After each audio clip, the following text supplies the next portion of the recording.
तो जय हिंद दोस्तों। देखो दोस्तों, अगर आपको लगता है कि हैकिंग सिर्फ सॉफ्टवेयर तक ही लिमिटेड है, तो ये गलत है। हार्डवेयर हैकिंग एक अलग ही थ्रिल है। ये वो टूल्स है जो आपको डिजिटल और फिजिकल दुनिया का बॉस बना देते हैं, या बना सकते हैं। इन टूल से आप सिर्फ वाईफाई नेटवर्क हैक कर सकते हो, कम्युनिकेशन इंटरसेप्ट कर सकते हो, और इवन डिवाइसेस को मैनिपुलेट भी कर सकते हो। अच्छा, ये सिर्फ टूल्स ही नहीं है, ये आपकी हैकिंग के सुपर पावर्स है। अगर इनका सही इस्तेमाल आपने सीख लिया, तो आप एक डिजिटल स्पाई बन सकते हो। ये मैं मन से थोड़ी कह रहा हूँ, सच में। वैसे तो मैंने इससे पहले दो टूल्स को कवर अप करा था। वैसे तो मैंने इससे पहले दो टूल्स को कवर अप करा था। वो टूल्स का नाम था, पहला वाईफाई पाइनएप्पल। ये कोई खाने वाली चीज़ नहीं है, ये जस्ट एक पोर्टेबल वाईफाई मॉड्यूल होता है। मॉड्यूल नहीं, पूरा वाईफाई राउटर ही होता है, जो सारी वाईफाई हैकिंग करने में हमारी मदद कर सकता है। चाहे वो इंटरसेप्ट करना हो, चाहे वो वाईफाई डी ऑथेंटिकेशन हो, या फिर कोई भी चीज़ है। ये वाईफाई पाइनएप्पल कैपेबिलिटी रखता है। पर हर एक चीज़ का ना एक पॉजिटिव और निगेटिव साइड होता है। उसी तरह इस वाईफाई पाइनएप्पल का जस्ट एक छोटा सा निगेटिव साइड है कि भाई इसकी रेंज थोड़ी सी कम है, और इसके लिए तुम्हें लगता है थोड़ा सा एडाप्टर वगैरह होता है शायद इसमें, पर्सनल बैटरी वगैरह। पर इसकी रेंज कम होती है, और रेंज जिसकी ज़्यादा होती है वो तो आगे है हमें। तो इसके बाद में मैंने बात करा था are T L S D R. अब तुम्हें दिख रहा होगा, और रिकॉर्डिंग्स मैं लेफ्ट में शिफ्ट कर देता हूँ। यस, अब तुम्हें दिख रहा है। तो आर टी एल का फुल फॉर्म ही था रियल टाइम, या फिर real tech software defined radio. बस ये एक टूल था जो आसपास के सारे सिग्नल्स को कैप्चर कर सकता था। और कौन से सिग्नल्स? Radio signals. जो भी सिग्नल्स, एनालॉग सिग्नल्स। अब एनालॉग सिग्नल अगर तुम सर्च भी करोगे तो मैं मिल जाएगा। अब अगर मैं तुमसे बात कर रहा हूँ, तो ये एनालॉग सिग्नल्स डिजिटल से कन्वर्ट होते हुए आ रहे हैं। टेक्निकल टर्म में मत पढ़ो, बस इतना समझो कि भाई सिग्नल्स को कैप्चर कर सकता है, और इसे कैप्चर करके तुम्हें सुना सकता है। और सिर्फ यही नहीं कर सकता, वो सिग्नल्स को इंक्रिप्ट और डिक्रिप्ट दोनों कर सकता है। इंक्रिप्ट नहीं, पर डिक्रिप्ट तो पक्का कर सकता है, डिकोड भी कर सकता है। आसपास के कुछ सिग्नल्स ऐसे होते हैं जो वॉकी टॉकी से बोले जाते हैं, या फिर कॉल से, या फिर कोई भी सिग्नल्स, जो सिग्नल्स है रेडियो फ्रिक्वेंसी पे। और मैंने वर्ड यूज़ करा फ्रीक्वेंसी, तो इसका मतलब तुम समझ गए होगे। जिस प्रकार से एफएम को हम सेट कर सकते हैं 91.1 से लेके 0 तक के, उसी तरीके से हम इसे भी सेट कर सकते हैं, जिस फ्रीक्वेंसी पे तुम्हें लिसन करना है या सुनना है। That's it. अब थोड़ा आगे बढ़ते हैं। आगे क्या है हमें? आई एम ऐसा कैचर। हाँ, यस, ये बिल्कुल, ये वही है। क्या है ये? अरे हो भी जा थोड़ा सा। अच्छा, ऐसा, ओके। तो आई एम ऐसा कैचर क्या? It is a device use to intercept mobile tower. Mobile tower का स्पाई। स्पाई तो सभी को पता है, वही जो हर जगह पे छुपा हुआ होता है। होता तो है पर दिखता नहीं, और अगर दिखता है तो समझ में नहीं आता भाई कौन है करके। तो आई एम ऐसा कैचर कुछ उसी प्रकार से होता है। इसका फुल फॉर्म है इंटरनेशनल मोबाइल सब्सक्राइबर आइडेंटिटी। अब हर एक किसी की आइडेंटिटी खुद की होती है। अब तुम में से जो भी लोग जियो का सिम इस्तेमाल करते, एयरटेल का इस्तेमाल करते, वोडाफोन आइडिया, या अन्य कोई भी सिम कार्ड इस्तेमाल करते, तुम सबकी एक आइडेंटिटी कार्ड होती है, आईडी होती है, जो हमारा आधार कार्ड के ऊपर बनता है। अब कुछ तो भी है लॉजिक कि आधार कार्ड पे 3 या 4 सिम कार्ड बता बनते हैं। अब मुझे तुम कंफर्म कर देना कि कितने बनते हैं करके, पर बनते हैं भाई। तो वो आइडेंटिफिकेशंस को पकड़ना, ये आई एम एस कैचर का काम है। अब ये टूल्स कुछ इस तरीके से ही दिखता है। ये करता क्या है? इसका बेसिक एक काम है कि ये डिकॉय क्रिएट करता है। किस चीज़ का डिकॉय? एक फेक मोबाइल टावर की तरह। एक फेक मोबाइल टावर की तरह। अब तुम्हारे मोबाइल को थोड़ी ना पता है कौन सा ओरिजिनल है कौन सा फेक है करके। वो तो ओरिजिनल समझ के ही कनेक्ट कर लेगा ना।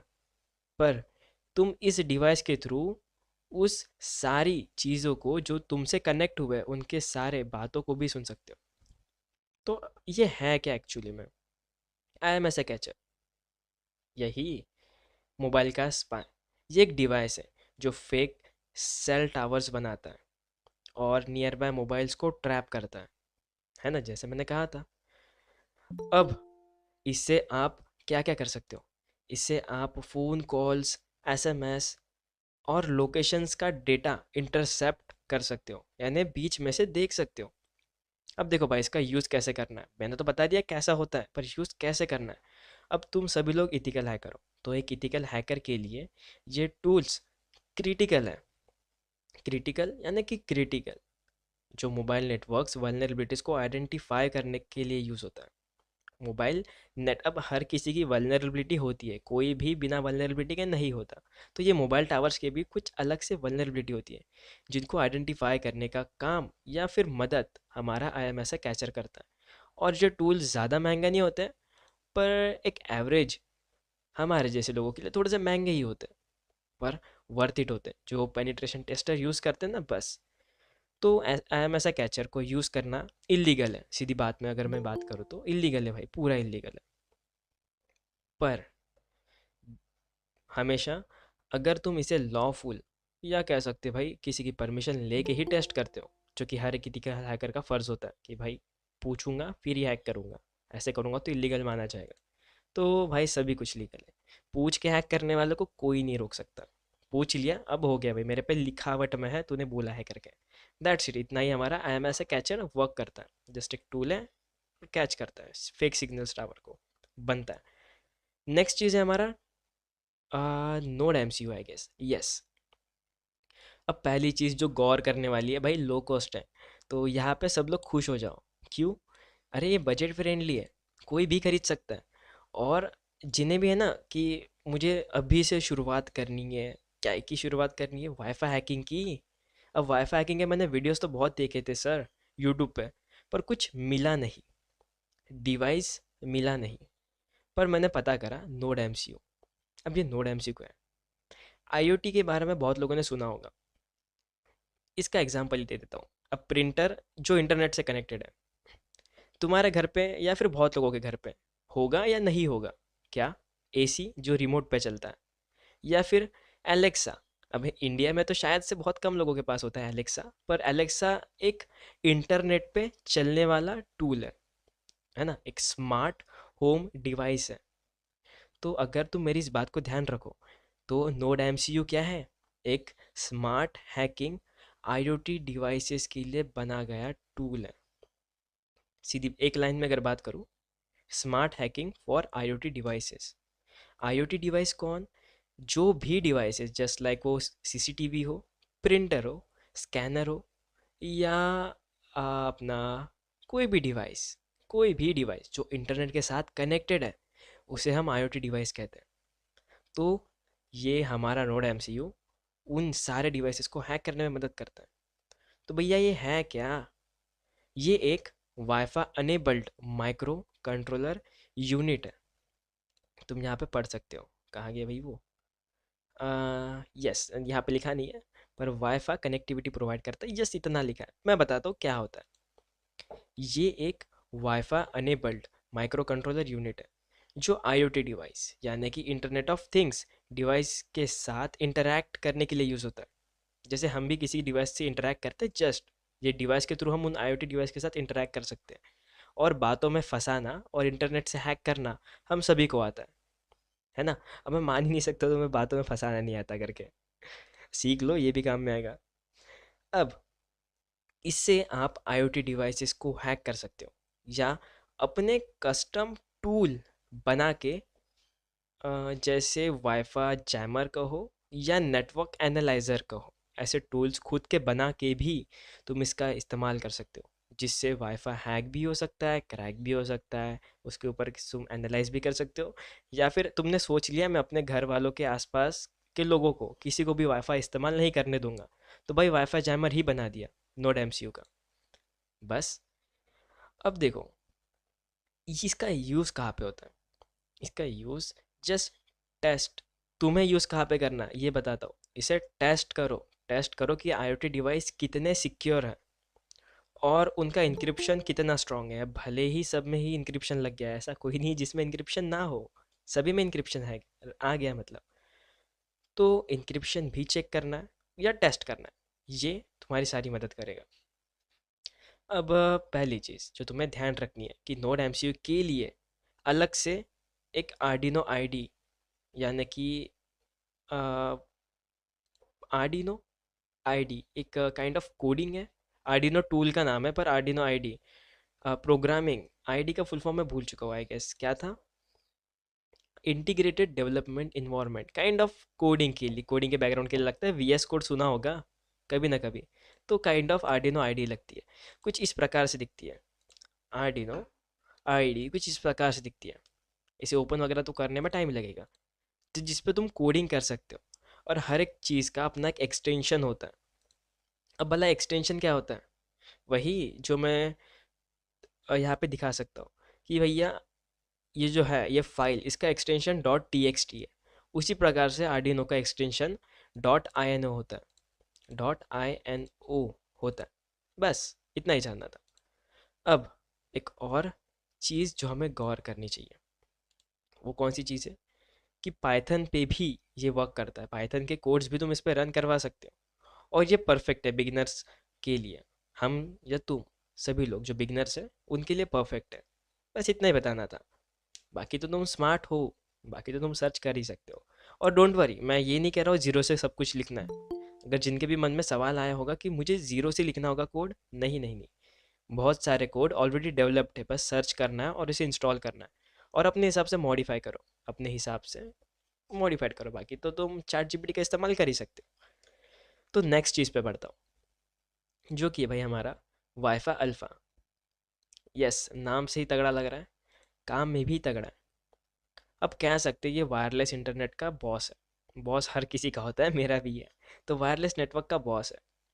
अब ये वाईफाई अल्फ़ा, यहाँ पे पहले पढ़ लेते हैं क्या लिखा है।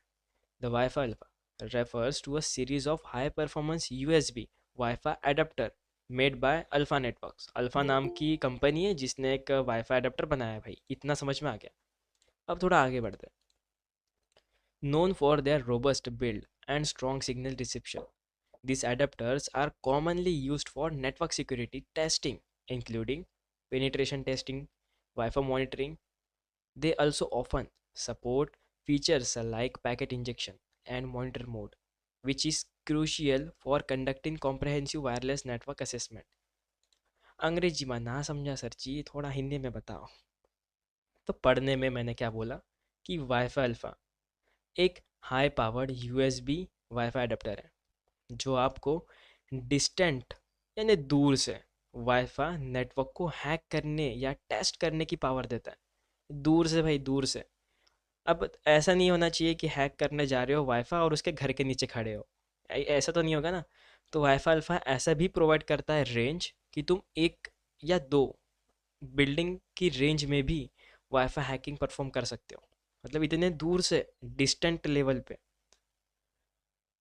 इसका यूज़ कहाँ पे करा जाएगा? इसका यूज़ करेंगे आप वाईफाई क्रैकिंग में, या कर सकते हो वाईफाई क्रैकिंग में, या वाईफाई हैकिंग में कर सकते हो, या नेटवर्क के वीक पासवर्ड को एक्सपोज करने में, नेटवर्क के वीक पासवर्ड्स को एक्सपोज करने में। अब हमें यूज़ कहाँ पे करना है एज अ इथिकल हैकर? हम यूज़ करेंगे इसे पेनिट्रेशन टेस्टिंग के लिए। पेनिट्रेशन टेस्टिंग के लिए ये वाईफाई अल्फा ना परफेक्ट होता है। जैसे इंक्रिप्शन का नाम बताता हूँ, इंक्रिप्शन का नाम बताता हूँ। एक होता है डब्ल्यू पी ए, ये दो ही इंक्रिप्शन है फिलहाल। तो ये इनके हैंडशेक्स को कैप्चर करेगा और ब्रूट फोर्स अटैक करेगा, दैट्स इट। अब मैं दिखाता हूँ कन्फ्यूज़न जो तुम्हें हुई है कि डब्ल्यू पी ए, जो नाम तो सुना है सर, पर मेरे तो हॉटस्पॉट में WPA2 और WPA3 ही देखने को मिलता है। तो ये दो क्या काम के? ये दो बहुत पहले आए थे, जो काइंड ऑफ एक कह सकते वाईफाई को प्रोटेक्ट करने के लिए एक इंक्रिप्शन का इस्तेमाल करते थे। RC4, TKRP, अभी तो बहुत टेक्नोलॉजी मॉडर्न हो चुकी है, तो AES का इस्तेमाल करती है। इसका फुल फॉर्म मैं भूल चुका हूँ, I guess asynchronous encryption something something कुछ तो था, मैं भूल चुका हूँ। इसे सर्च करा जा सकता है, डोंट वरी। तो WEP wired equivalent privacy, full form है उसका। WPA वाईफाई प्रोटेक्टेड एक्सेस, और WPS यानी कि वाईफाई प्रोटेक्टेड सेटअप। शायद से मैंने कभी सुनाया होगा, बताया होगा कि भाई वाईफाई हैकिंग के ये कुछ नाम्स होते हैं जो याद रखना नेसेसरी नहीं है, जस्ट फ्लेक्स मारने के लिए बता सकते हो, बस इतना। बाकी इनका यूज़ टेक्नोलॉजी तब हुआ करता था जब वाईफाई जस्ट जन्म लिया था भाई वाईफाई जब बना था तब। अभी तो वाईफाई WPA 3 का ही इस्तेमाल होता है मैक्सिमम जगहों पे, या WPA 2 तक के। तो क्या इन्हें हैक करा जा सकता है? अरे जी हाँ, सभी कुछ को हैक करा जा सकता है। हैक करा जा सकता है, पर क्रैक करने में थोड़ा सा टाइम लगता है। अब ऐसा नहीं कि सारी चीज़ को हैक करना तुरंत पॉसिबल है, ना ना ना भाई। मैं खुद भी वाईफाई हैकिंग का प्रैक्टिकल ले रहा था, तो 1.5 घंटा लग गया था मुझे भी। बन बनाई चीज़ को भी हैक करने में 1.5 घंटा लग गया था। क्या कहा मैंने? बन बनाया नेटवर्क, बन बनाए से स्क्रिप्ट, उन सभी को रन करने में भी मुझे 1.5 घंटा लग गया था। क्यों भाई? क्योंकि कहीं कहीं पे ना एक छोटी छोटी वर्डिंग मिस्टेक के चलते भी वो चीज़ रुक जाती है, जिसे फिक्स करा जा सकता है। पर थोड़ा डेडिकेटेड लगा दिया भाई, लेक्चर में ख़त्म करना ही है, कर दिया फाइनली ख़त्म। ये होता है अपना मेन काम वाईफाई अल्फ़ा का। काली लिनक्स के साथ तो मैं टिप देता हूँ छोटा सा, कि काली लिनक्स के साथ वाईफाई अल्फ़ा का यूज़ करें, और एयर क्रैक एनजी जैसे टूल्स के साथ अपना एक्सपीरियंस इनहेंस करें। करो, दैट्स इट। अब ये 3 टॉपिक तो कवर अप कर लिए। अब लास्ट में बचता है एक छोटा सा टॉपिक, या कह सकते हैं ये वही टॉपिक है जो तुम्हें बहुत टाइम से सुनना था, या कह सकते हो मूवीज़ में देखा था, आज असलियत में देख भी लूँगा करके। तो मैं बात कर रहा हूँ और किसी की नहीं, अपने भाई साहब की लॉगर की। अब की लॉगर्स को पता करने से पहले की स्ट्रोक क्या होता है ये समझना होगा। बहुत बड़ी चीज़ है क्या? नहीं। अगर मैं यहाँ पे कुछ टाइप करता हूँ, जस्ट लाइक मैं खुद का ही नाम टाइप करता हूँ, तो जब मैंने नाम टाइप करा, तो ये कुछ की स्ट्रोक गए जो मेरे कंप्यूटर को बताते कि भाई मैंने कुछ टाइप करा है, और उसके रिस्पॉन्स में कुछ ऐसे दबा।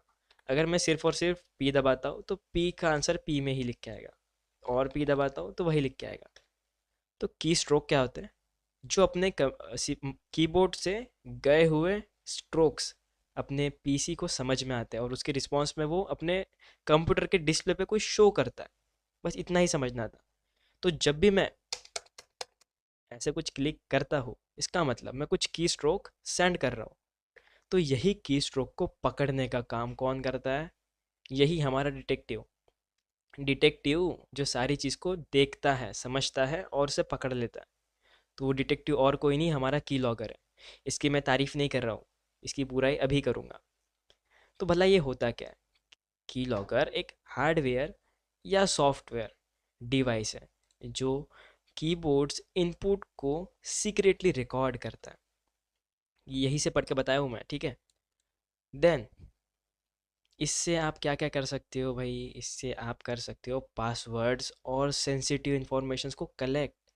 ये इथिकल हैकिंग का स्टेल्थ टेस्टिंग टूल होता है। अब भला ये स्टेल्थ का मीनिंग क्या होता है? यस, मैं तुम्हें वर्ड टाइप करके दिखाता हूँ, STEALTH। गेम्स खेलने वालों को पता होगा इसका मीनिंग क्या होता है, पर फिर भी जिन्हें नहीं पता मैं तुम्हें दिखा देता हूँ। अ मूवमेंट, ये जो मैं चीज़ हाईलाइट कर रहा हूँ ना, उसको पढ़ना थोड़ा सा, या फिर मैं ही पढ़ता हूँ, तुम क्यों पढ़ते हो? तुम देखो भाई। The movement that is quiet and careful in order to been seen और हर्ट। हिंदी में बात करें तो स्टेल्थ यानी एक काइंड ऑफ मूवमेंट है, चला हम जो चलते हैं ना, वही चलने वाली ही चीज़ है, पर इतनी शांति से और इतनी केयरफुल से कि कोई चीज़ को धक्का ना लगे।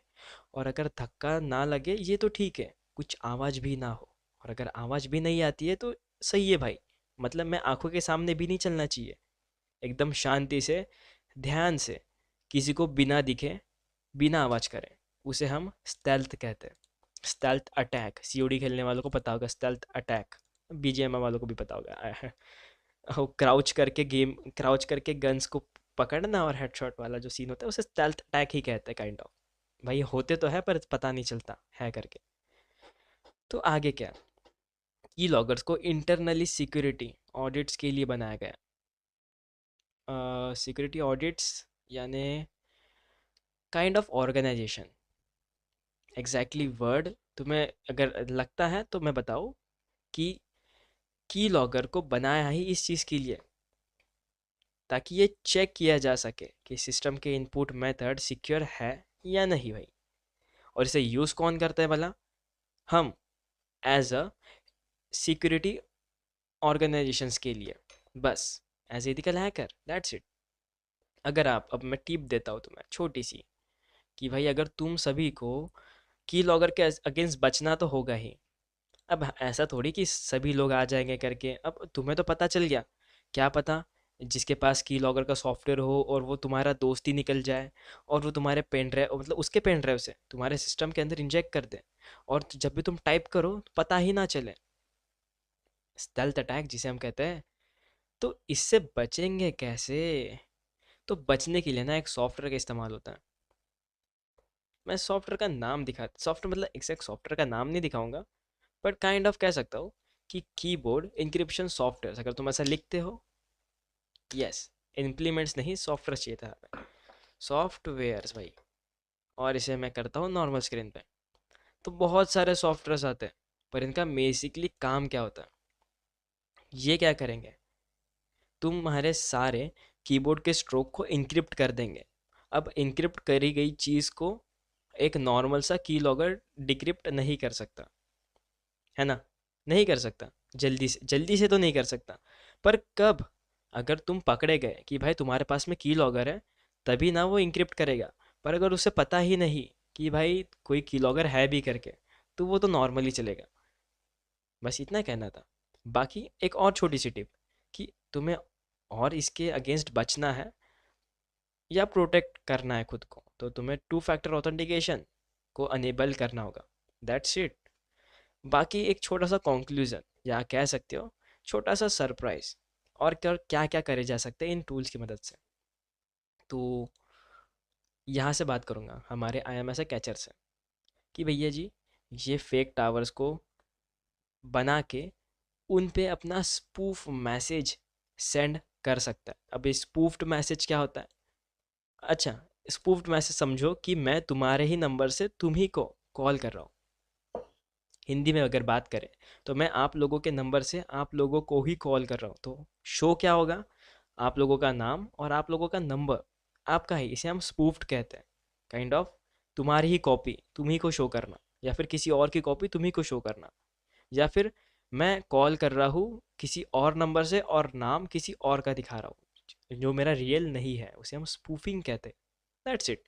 तो IMS कैचर से तुम फेक टावर तो बना के स्पूफ्ड मैसेजेस सेंड कर सकते हो। नोड MCU की अगर बात करें, तो ये IoT डिवाइसेस के लिए वाईफाई डी ऑथेंटिकेशन का भी काम करता है, जो नेटवर्क्स को डिसकनेक्ट कर देता है। And fourth one is wifi alpha, long range wifi signals को कैप्चर, यस कैप्चर ही करेगा, यस कैप्चर ही करेगा। और एक एडवांटेज जो मैं बताना भूल गया, कि ये भाई मल्टीपल हैंडशेक्स को पकड़ने की कैपेबिलिटी रखता है, एक साथ पकड़ने की कैपेबिलिटी रखता है, कि अगर तुम एक साथ दो तीन वाईफाई के ऊपर भी कर रहे हो, या फिर एक ही वाईफाई के ऊपर कर रहे हो, पर एक पैकेट छूट गया पर दूसरा पैकेट मिल गया, वैसे कुछ चीज़ है। और की लॉगर ही था ना हमारा लास्ट टॉपिक।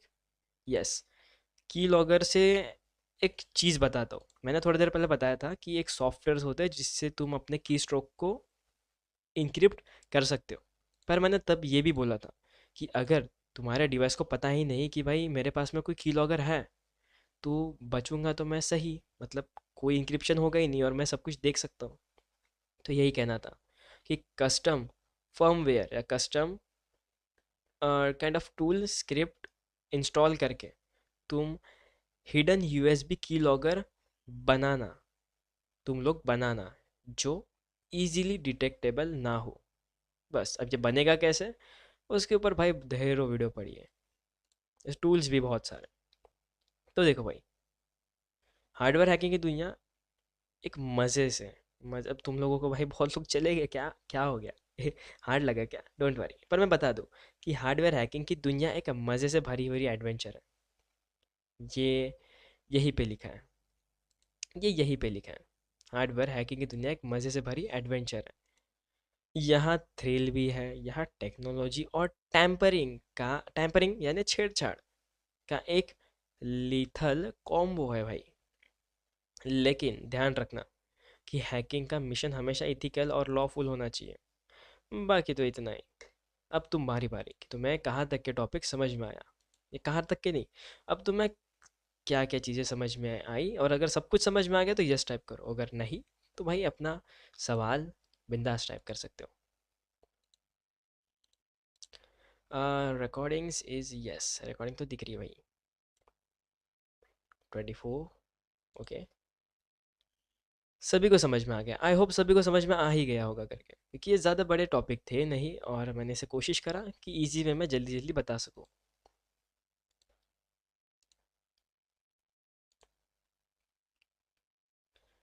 आज का टॉपिक थोड़ा सा हार्ड था। इतना याद कैसे रखेंगे? अरे, याद रखने वाली ज़्यादा चीज़ें हैं नहीं, बस इतना समझना था कि ये हैकिंग जो टूल्स होते हैं ना, ये एक्चुअल रियल लाइफ में वर्क कैसे करते हैं, और इनसे कितनी लेवल तक हैकिंग परफॉर्म की जा सकती है, और कितने महंगे हो सकते हैं। परचेज भी तो करना पड़ेगा, और अगर परचेस नहीं भी करा तो जो टूल परचेस किया जा सकता है वो node M C U 8266 wifi module कर सकते हो। अब तुम्हारे सवाल गए थोड़े से ऊपर, तो मैं पढ़ लूँ थोड़ा सा। यही पे understandable, yes. Handshaking, yes. Handshake file जो पी एस के यानी प्री शेयर्ड की होती है। आज का टॉपिक बता दिया। मेरे पास आर्डिनो है, कैसे यूज़ करेंगे उस पे? तुम कस्टम फर्मवेयर डालो, यानी कि आर्डिनो आईडी है तुम्हारे पास, आर्डिनो आर्डिनो आईडी ही इसमें। ये तो तुम्हारा ऑब्वियस सी बात है, काइंड ऑफ आईडी ही है। इंटीग्रेटेड डेवलपमेंट या डिस्ट्रीब्यूशन इन्वायरमेंट समथिंग कुछ तो था, मैं भूल चुका हूँ। पर अपने खुद के कोड्स बनाओ, या फिर लिख दो भाई यहाँ पे कि वाईफा जैमिंग, जनता क्या होता है, WiFi jamming I N O code या नोड एम सी यू, इतना भी तुम लिखते हो, तुम्हें गिट प्रोफाइल्स मिल ही जाएगी। उसे देखो, उसे अपने बोर्ड में इंस्टॉल कर दो, दैट्स इट, इतना ही करना है। देन ज़्यादा हार्ड टॉपिक नहीं है, और अगर लगता भी है तो मैं इसे आसान बनाने की पूरी कोशिश करूँगा नेक्स्ट टाइम से। और मुझे ऊपर के 3 टॉपिक समझा दो शॉर्ट में, चलो ठीक है, समझा देता हूँ। टेस्टिंग का एक्चुअल मतलब क्या होता है? किसी भी चीज़ के ऊपर लीगली टेस्ट करना, पेनिट्रेशन टेस्टिंग। अब पेनिट्रेशन क्या होता है? अब फ्री फायर या बीजीएम है तो बहुत लोगों ने खेला होगा, उसमें होता है ना वेब अपनी वेस्ट पेनिट्रेशन वाला। अब ठीक है, फ्री फायर की बात करता हूँ। फ्री फायर में एक काइंड ऑफ स्किल होती है, या फिर काइंड ऑफ उसे क्या कहेंगे भाई, कि अपने गन की एबिलिटी होती है, जिसको हम आर्मर पेनिट्रेशन कहते हैं। और फ्री फायर में या फिर सीओडी में बुलेट पेनिट्रेशन के नाम से जाना जाता है। अब मैं गेम सिखा रहा हूँ क्या? नहीं, बताना चाहता हूँ कि अगर उसके ऊपर आर्मर पेनिट्रेशन लिखा है, इसका मतलब कि ये बुलेट, इस गन से निकलने वाली बुलेट, या इस गन की स्किन से निकलने वाली बुलेट, उस वेस्ट यानी कि जो होता है ना वेस्ट पहनने वाला, लेवल 3 का लेवल 2 का नो मैटर, उसे जल्दी जल्दी चीरने की ताकत रखता है, उसे जल्दी से जल्दी ख़त्म, तोड़ने की ताकत रखता है, उसे हम पेनिट्रेशन कहते हैं। तो जितनी ज़्यादा आर्मर पेनिट्रेशन तुम्हारे पास में होगा, उतना जल्दी वो वेस्ट खत्म होगा। अब वेस्ट खत्म होगा तो डैमेज इंक्रीज होगा। उसी तरीके से पेनिट्रेशन टेस्टिंग होती है। किसी भी टेस्ट को चीरते हुए जाना, और कहाँ से चीरा है, कहाँ से गलती हुई है, पूरी टेस्टिंग का एक काइंड ऑफ डेटा तुम वापस देते हो कि यहाँ पे गलती हुई है, इस चीज़ को तुम सुधारो, क्योंकि पेनिट्रेशन टेस्टर वही होते हैं। अगर वाईफाई की बात करो तो पूरी टेस्टिंग की जाती है, पूरी चीर फाड़ वाली टेस्टिंग, कि भाई क्या परफॉर्मेंस होगा उसका, और क्या क्या वल्नरेबिलिटी मिल सकती है, बिना कोई दया माया के। प्राइस टेम्परिंग बताइए। बताऊंगा बताऊंगा, है फिलहाल आगे, हम जब बबसूट सीखेंगे ना तब प्राइस टेम्परिंग में दिखाऊंगा। पर अगर फिलहाल के लिए जानना है तो ऐसा समझो कि भैया जी, कोई भी वेबसाइट को बीच में से इंटरसेप्ट करके उसके लिखित प्राइस को चेंज कर देना, और अपना काम करवा देना। मतलब अगर तुम्हारे कॉलेज में तुमने बोला कि मुझे एडमिशन करनी है, 10,000 रुपये लगेंगे, और जब वो गाड़ी से जा रहा है मैंने उसकी गाड़ी रोक दिया और बोला 10 रुपये में हो जानी चाहिए, ठीक है, और इतना बोल के गाड़ी को आगे भेज दिया, तो आगे चल के वो एक्चुअल में 10 रुपये ही लगेंगे, 10,000 नहीं लगेंगे। तो प्राइस टेम्परिंग, प्राइस को छेड़ना, अगर उसमें वल्नरेबिलिटी एग्जिस्ट करती है तो, वो भी मेन चीज़ है। तो उसका प्रैक्टिकल कब देखेंगे? हैं, फिलहाल तो आगे है, पर देखेंगे ज़रूर। चेंज करा सकते हैं, बिल्कुल कर सकते हैं। मैक एड्रेस स्पूफिंग हम उसे कहते हैं। हैंड चेकिंग क्या होता है हैकिंग में? अरे वो तो एक वियर्ड सी प्रोसेस होती है जो वाईफाई हैंडशेक। हैंडशेक एक काइंड ऑफ प्रोसेस होती है जिसमें हम यूज़र को एक बार पूछते हैं कि भाई तुम ही हो क्या, और फिर वो आगे से बताता है कि मैं ही हूँ। फिर एक बार जब वो बोलता है मैं, अरे यार इसका थोड़ा स्टेप है, मैं तुम्हें करूँगा बाद में एक्सप्लेन। अगर ये मेरा ओपन हो, चलो ये तो है ही ओपन। वाईफाई हैकिंग के पूरे प्रोसेस में है ही, पर अगर फिर भी जानना है तो 4 स्टेप्स होते हैं भाई वाईफाई हैकिंग में, जिनको देखना है देख लो, वर्थ इट ही होगा वैसे भी है। तो हमारा वाईफाई और मैं, ये हमारा वाईफाई और ये मैं। अब पहले वाईफाई एक चैलेंज सेंड करता है, चैलेंज कि भाई तुम ही हो क्या, अपने आप को प्रूफ करो। देन हम एक सिग्नल सेंड करते हैं, एक दूसरी फाइल सेंड करते हैं जिसमें हम बोलते हैं कि भाई मैं ही हूँ, और इसके साथ में हम कुछ इनक्रिप्टेड की सेंड करते हैं। अब वो क्या होता है, वाईफाई उसे चेक करता है। इसके पहले की एक स्टेप रह गई जो भाई होती है कनेक्शन की। हम उसे पहले कनेक्ट करने की कोशिश करते हैं, फिर वो बोलते हैं अपने आप को प्रूफ करो। देन हम कुछ की सेंड करते हैं एंड एक फिर से मैसेज आता है वाईफाई की तरफ से कि भाई ठीक है अब तुम कनेक्ट हो सकते हो, सब कुछ बराबर है, तुम इससे पहले कनेक्टेड हुए थे, दैट्स इट। ये कुछ 4 प्रोसेस होती है। पहले हम कनेक्ट करने की कोशिश करते हैं, वो बोलता है कि अपने आप को प्रूफ करो, क्योंकि ऐसे तो कनेक्ट नहीं होने दूंगा। तो एक फाइल होती है जिसे हम हैंडशेक फाइल कहते हैं, तो वह हैंडशेक फाइल ही की के रूप में जाती है। और हमें पकड़ना किसको है, इसी की को पकड़ना है, ताकि हम इसे डिक्रिप्ट कर सके और पासवर्ड पता कर सके। ऐसा एक कुछ छोटा सा प्रोसेस होता है भैया जी इसमें। बाकी मैंने एक वियर्ड सा सवाल देखा, बहुत ही ज़्यादा वियर्ड सा, तो मैं चाहता हूँ कि मैं सभी को बताऊँ वो सवाल क्या है। तो ठीक है, ऐसे वियर्ड से सवाल मत करना। अच्छा वाइफ, ओके ओके, वाईफाई होगा वो, ठीक है यार, फिर मैं ही कुछ गलत सोच लिया था, चलो ठीक है। क्या मैटर एक्सचेंज बता दिया। सबसे अच्छा आज का लेक्चर, थैंक यू। ऊपर से 3 टॉपिक इन शॉर्ट बता दो, बता दो। वाईफाई दूर से कितने दूर से होता है, मतलब उसकी पर्टिकुलर रेंज होती है, डिपेंड करता है आर्किटेक्चर के ऊपर, पर ज़्यादा से ज़्यादा 10 मीटर के आसपास, कुछ 5-10 मीटर के आसपास कुछ एक रेंज होती है। What is the average range of a WiFi adapter. Yes, अगर हम लिखें तो देखने को तो मिला नहीं, पर कुछ 100 फीट्स तक होता है, 100 फीट्स तक होता है भाई रेंज, कुछ जो भी है, जो भी है। आवाज़ कट रहा है, आवाज़ कट रहा है, कोई बात नहीं, कोशिश करता हूँ अब बराबर है। वाईफाई पाइनएप्पल वाईफाई अल्फा में डिफरेंस क्या है। एक छोटा सा डिफरेंस है, या कह सकते हो वही एक मेन डिफरेंस है। ओह वेट वेट वेट, अच्छा मैं अपना हेडफोन लगा के तो हूँ पर उसे प्लग्ड इन नहीं करके हूँ, इसका मतलब अब तक सब कुछ स्पीकर से आवाज़ आ रही थी। ओके अब ठीक है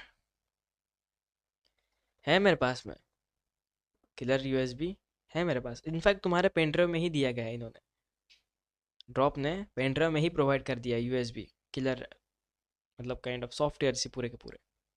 छोटा सा डिफरेंस है रेंज का और आर्किटेक्चर का। अगर ये जल्दी टूट सकता है तो वाईफाई अल्फा का बिल्ड ही कुछ इस तरीके से है कि जल्दी टूटता नहीं है, काइंड ऑफ अच्छी बिल्डिंग के साथ आता है।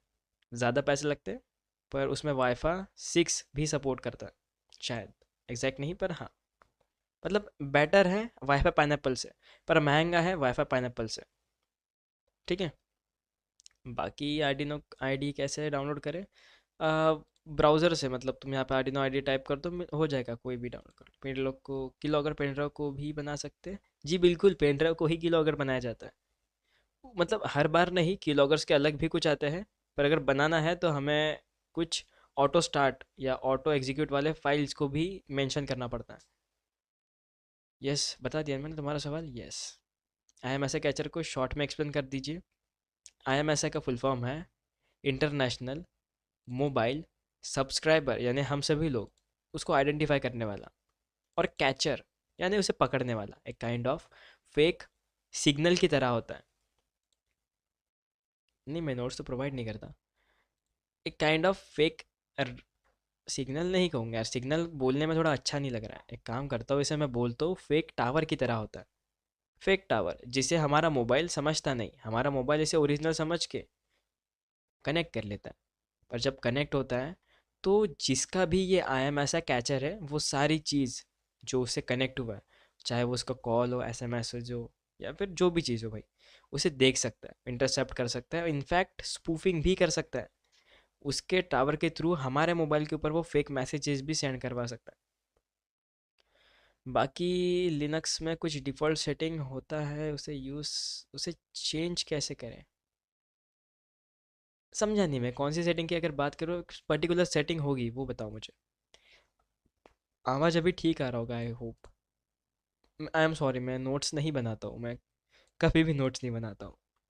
इनफैक्ट तुम लोगों ने कहा इसलिए मैं स्पेसिफिक चीज़ों को मेंशन करता हूँ, वरना मैं नोट्स नहीं बनाता हूँ। रिकॉर्डिंग काफ़ी है। Node M C 8266 is no recommended, node M C is recommended, ऐसा कुछ नहीं है। नोड एम सी यू 8266 एक वाईफाई मॉड्यूल है जो सस्ता है थोड़ा सा, और नोड एम सी यू 32 एक पूरा पूरा आईओटी प्रोजेक्ट के ऊपर। इसे यूज़ करना ईजी है, इसे यूज़ करना उसी की तरह है, पर थोड़ा सा वियर्ड है। ये स्पेसिफिक डेडिकेटेड है वाईफाई के ऊपर ही। इसके ऊपर तुम वाईफाई के सारे कुछ चीज़ें परफॉर्म कर सकते हो। वेबसाइट हैक हो सकती है नोड एमसीयू से। समझा नहीं, किससे किससे हैक करना है भाई तुम्हें वेबसाइट? सर रैंसमवेयर का प्रॉब्लम है। ऊपर देखो, वेट वेट वेट, कहाँ है भाई तुम्हारा सवाल?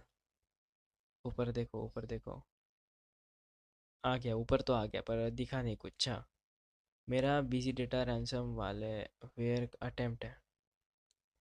मेरा बिजी डेटा रैंसम, अच्छा, डेटा रैंसम वेयर का अटेम्प्ट है, उसको डिकोड करना है।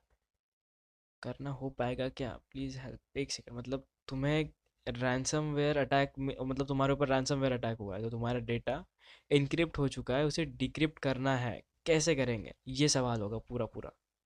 तो अनफॉर्चुनेटली वो लोग वही कर सकते हैं जिसने रैंसम बनाया है। क्या पता उन्होंने कैसे बनाया करके, हमें कुछ नहीं पता। हम बस ये देख सकते हैं कि हमारा डेटा इनक्रिप्ट हो चुका है। ऐसे केस में सपोर्ट टीम भी मदद नहीं कर पाएगी। अगर ऐसा कुछ रैंसमवेयर अटैक हुआ है तो इसके लिए तुम्हें साइबर सेल के ऊपर कांटेक्ट करना होगा। पर अगर वो सब नहीं हुआ है, सॉफ्टवेयर तुम खुद बना रहे हो, तो फिर ठीक है। अब सर, नहीं सर, अभी भी आवाज़ सही से नहीं आ रहा है। अच्छा, एक बार फिर से सभी लोग बताओ कि मेरी साउंड क्लियर है क्या? है ना, क्लियर है ना? देखो भाई, थम्स वगैरह आ जा रहे हैं बिल्कुल। यस, क्लियर तो है भाई, क्लियर तो है, सभी लोग क्लियर है। चलो ठीक है, हमारे पास 15 मिनट्स बचते हैं। क्यों ना नए टॉपिक को शुरुआत किया जाए? कुछ सॉल्यूशन निकाल सकते हैं क्या? एक सॉल्यूशन निकल सकते हैं भैया जी। क्या? साइबर सेल को कांटेक्ट करो, बताओ कि मेरे ऊपर रैंसमवेयर अटैक हुआ है करके, और अपना सब कुछ उन्हें दिखाओ, screenshots with proof. Deep web dark web अपने नेक्स्ट लेक्चर में होगा, या फिर कह सकते हो जब हमारा ये सब कुछ तो तुमने यहाँ पे देख लिया लगता है नीचे में। अच्छा, डीप वेब डार्क वेब होगा भाई, चालू होगा, पर बाद में। फिलहाल तो हमें ये भी समझना होगा कि वेबसाइट वर्क कैसे करती है। डोंट वरी, ये मज़ेदार ही होगा। ठीक है, वायरसटोटल.com ट्राई करो। बता, अरे देखो, मैं मना नहीं कर रहा हूँ, पर थोड़ा समय लगेगा, तो पेशेंस तुम भी दिखाओ। मैं भी पेशेंस फिर प्रोसीड करता हूँ। यस, प्रोफाइल पिक्चर्स चेंज कर लो सभी लोग। नेक्स्ट लेक्चर में आई होप कि सर आएंगे और सर ही सभी को एक्सेप्ट करेंगे। इस बार तो मैंने एक्सेप्ट कर लिया, पर नेक्स्ट लेक्चर हो सकता है सर आएंगे, रोशन सर आएंगे, और सभी को एक्सेप्ट करेंगे जिन्होंने भी आर्यवत बैच की डीपी लगाई है। और जिन्होंने नहीं लगाई है, अनफॉर्चुनेटली ईगल लगा के रखा है या फिर कोई भी डीपी भाई अन्य आर्यवत के, तो वो शायद से नहीं आ पाएंगे। तो आई होप, कैसे चेंज करना है वो तो तुम्हें पता है, और फोटो मैं फिर से रिसेंड कर दूंगा, डोंट वरी। टेंशन लेने वाली कोई बात नहीं है। फेक नेटवर्क से पूरा फोन हैक कर सकते हैं क्या? ब्लैकमेल करना आता है? हाँ जी, ब्लैकमेल करना आता है। मत करना। मत करना, मत करना। ब्लैकमेल वगैरह मत करो। फेक नेटवर्क से नहीं हो सकता हैक, उसके लिए तुम्हें पूरा फोन हैक करना है, रैट क्रिएट करना होगा। ठीक है, फेक नेटवर्क से नहीं होता है। मतलब फेक नेटवर्क से क्या होगा, तुम उसके कॉल इंटरसेप्ट कर सकते हो, मैसेज पढ़ सकते हो, किसको गुड मॉर्निंग का मैसेज भेज रहा है सुबह सुबह उठ के, या किसको गुड नाइट का मैसेज भेज रहा है रात के 12-12 बजे जग के। वो सारी चीज़ें तुम देख सकते हो, है ना? बाकी और क्या ही देखोगे यार उसका। हाँ, इनफैक्ट कॉल वाली सिचुएशन ही देख सकते हो भाई, क्योंकि वो है ही वही काम करने के लिए आया, मैसे कैचर। और क्या? इंस्टाग्राम प्राइवेट अकाउंट कैसे देखे? ये खुद इंस्टाग्राम ही बता पाएगी। नो, ये इसका इस सवाल का जवाब नहीं है मेरे पास में, सच में नहीं है। मैं देखते नहीं ऐसा कुछ।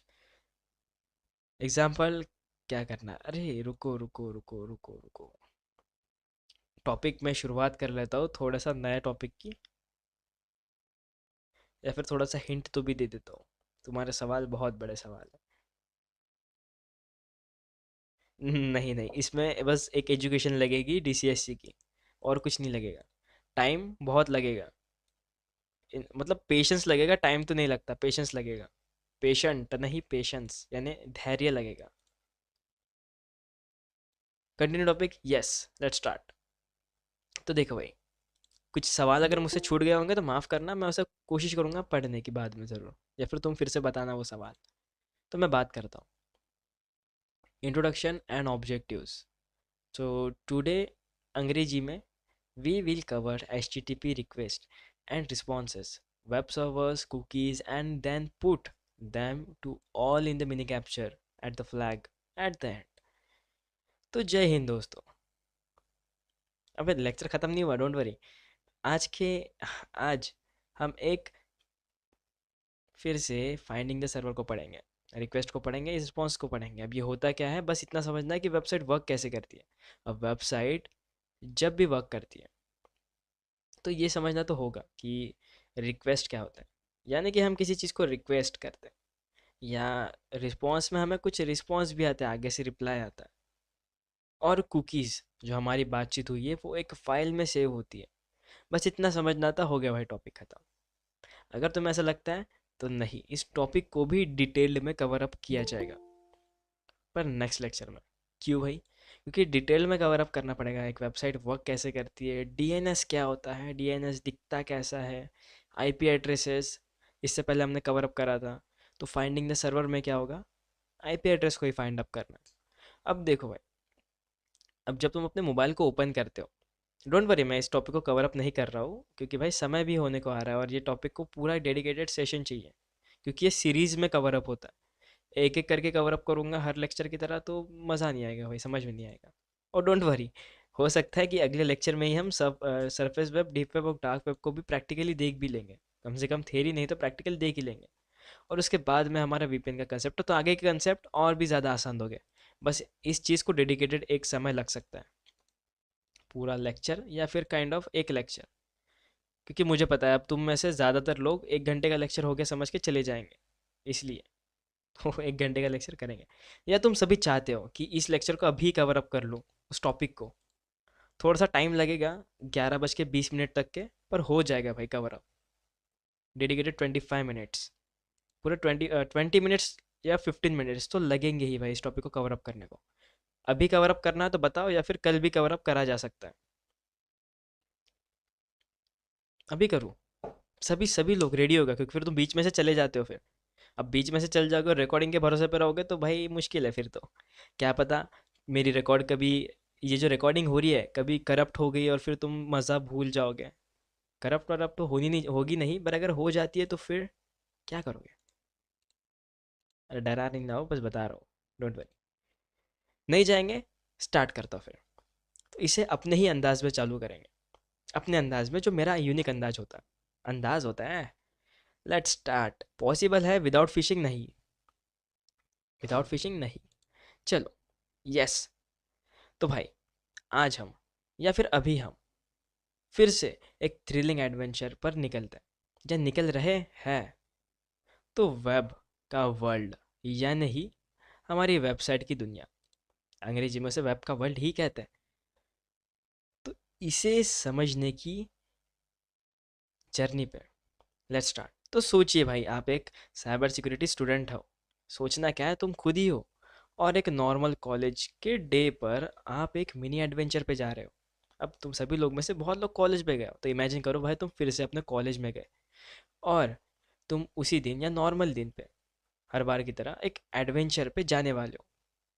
अब जहाँ तुम लोगों को HTTP रिक्वेस्ट, रिस्पॉन्स, कुकीज़ और सर्वर्स के सीक्रेट सीखने को मिलेंगे। ये बेसिक ना आप लोगों की हैकिंग और वेबसाइट सिक्योरिटी की फाउंडेशन ही बन के आ जाएगी, या फिर बन ही जाएगी। फाउंडेशन क्या होता है? वो मजबूत एरिया पकड़ जिसके थ्रू तुम सारी चीज़ों को एक साथ कवर अप कर सकोगे। तो चलो भाई लोग, अभी चालू करते हैं। तो इसे समझेंगे एक कहानी के थ्रू। कहानी से ही समझा जा सकता है। तो मैंने बताया था कि हम हैं एक नॉर्मल कॉलेज डे के एडवेंचर पे। तो एक दिन आप अपने कॉलेज की लाइब्रेरी में हो। अब कॉलेज में तो बहुत लोगों की लाइब्रेरी होती ही है। तो सभी लोग, तुम सभी लोग अपने कॉलेज की लाइब्रेरी में हो। अब तुम्हारे प्रोफेसर, या फिर हिंदी में आपके प्रोफेसर, ने आप लोगों को एक प्रोजेक्ट दिया। कौन सा प्रोजेक्ट था वो?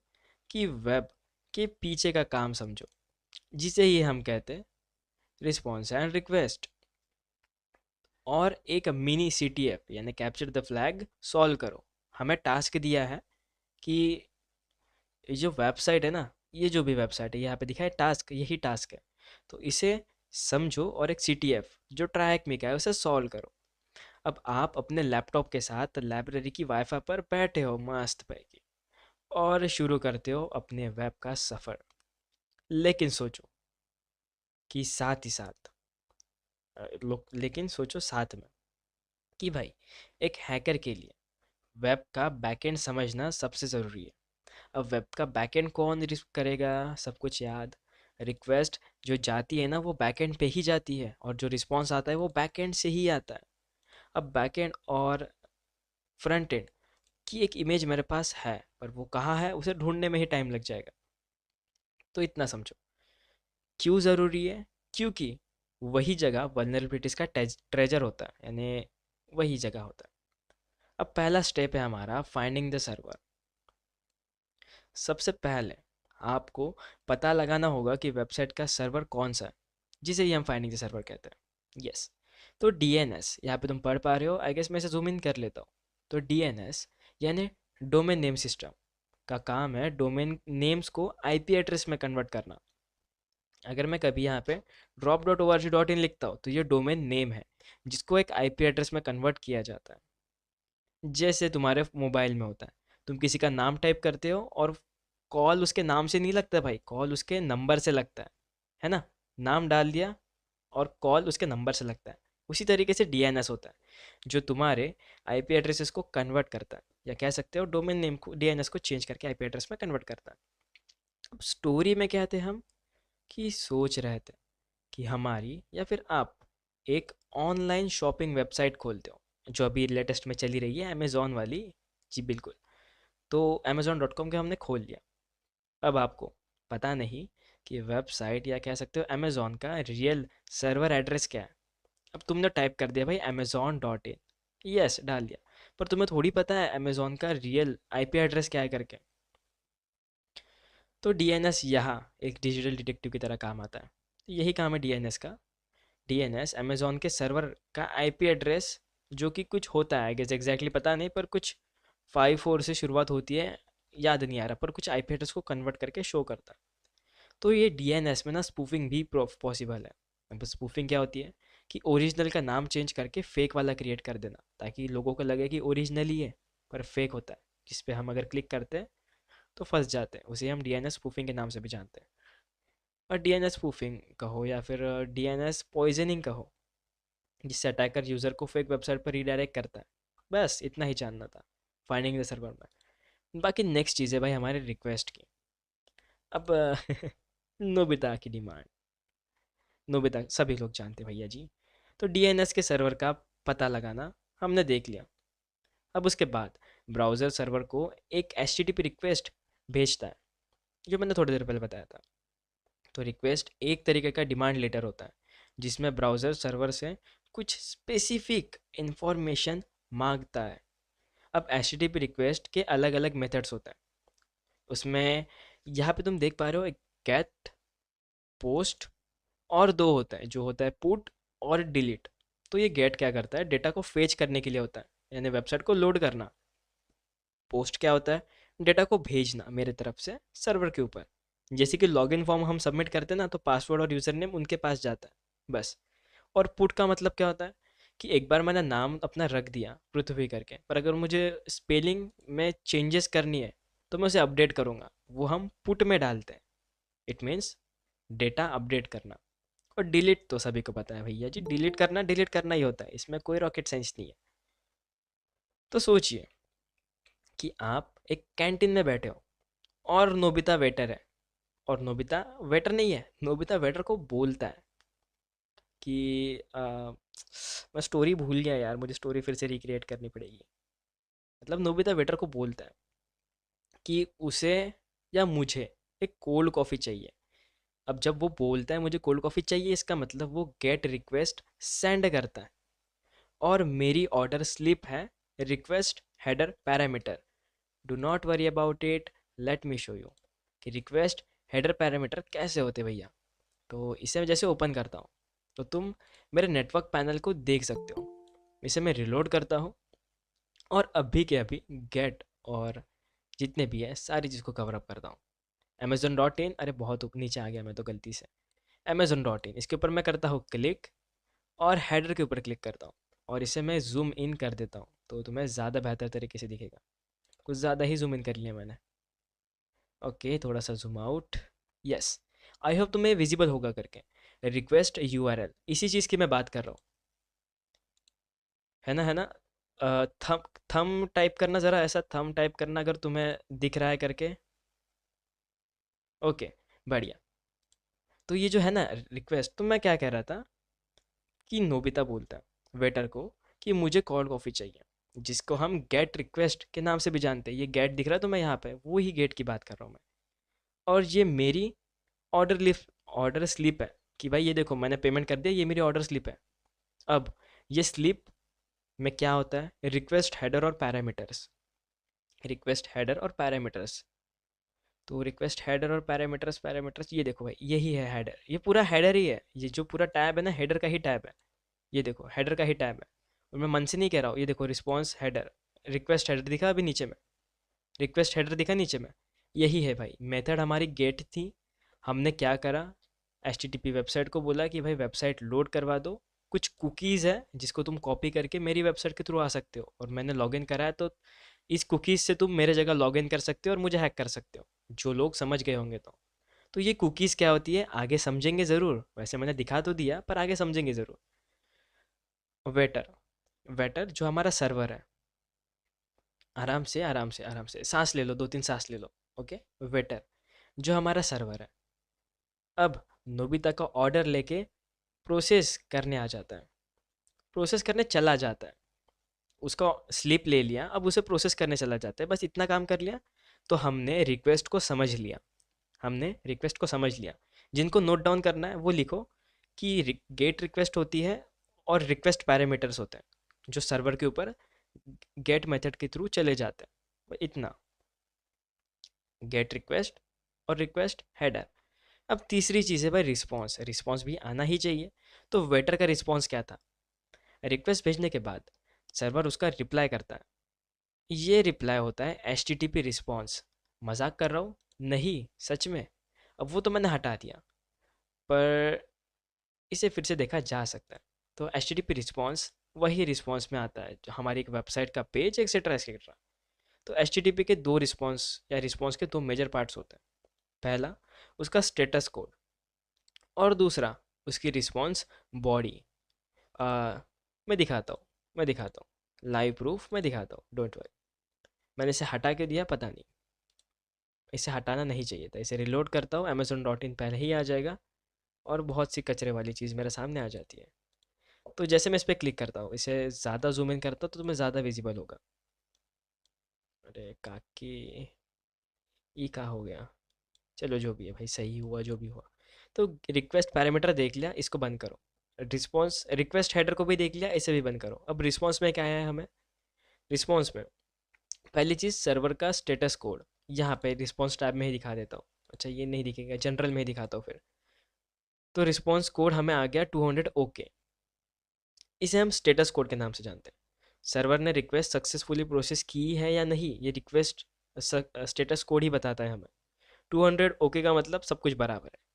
404 नॉट फाउंड का मतलब फाउंड ही नहीं हुआ। और 500 होता है internal server issue I guess, yes, जिसका मतलब हमने तो सब कुछ बराबर करा है, पर सर्वर आगे से प्रोसेस नहीं कर पा रहा, तो सर्वर का इशू है, हमारे तरफ से सब कुछ बराबर है भाई। बस इतना इतना दिखाना था। हेडर से भी मुलाकात करवा देता हूँ थोड़ी सी, सर्वर का नाम, एज, क्या पता मेरी कुकीज़ लीक हो जाए यहाँ से, है ना? कुकीज़ लीक हो गई तो मैं फंस गया फिर। तो नेक्स्ट चीज़ क्या है, रिस्पॉन्स बॉडी। अभी ये देखो, रिस्पॉन्स बॉडी इसे ही कहते हैं, रिस्पॉन्स हेडर के नाम से आता है ये। ठीक है, तो इसमें क्या होता है, जो डेटा ब्राउज़र्स को मांगता है, यानी उसे लाता है, उसे सेंड करने बोलता है, वो किस में होती है, H T M L C S S में। ये जो है ना, हमें वेबसाइट दिख रही है, हम इसे रिस्पॉन्स बॉडी कह सकते हैं। क्यों? क्योंकि हमने सर्वर को बोला कि मुझे amazon.com दिखाओ, और उसने दिखा दिया, उसे हम रिस्पॉन्स बॉडी कहते हैं। H T M L C S S और कुछ भी इमेजेस हो सकते हैं उसमें। अब हम लोग तो कैंटीन में बैठे थे, नोबिता ने ऑर्डर भी कर दिया और वेटर ने ऑर्डर प्रोसेस भी कर दिया। अब कैंटीन का वेटर नोबिता को एक ट्रे के साथ वापस आता है। अब ट्रे के ऊपर नोट्स लिखे होते हैं, नोट्स लिखा है, जो होता है 400 नहीं, 400 नहीं, 200 ओके, जिसका मतलब तुम्हारी कॉफ़ी रेडी है भाई, और तुम देख भी सकते हो। अब ट्रे के अंदर कॉफ़ी है, यानी कि रिस्पॉन्स बॉडी है।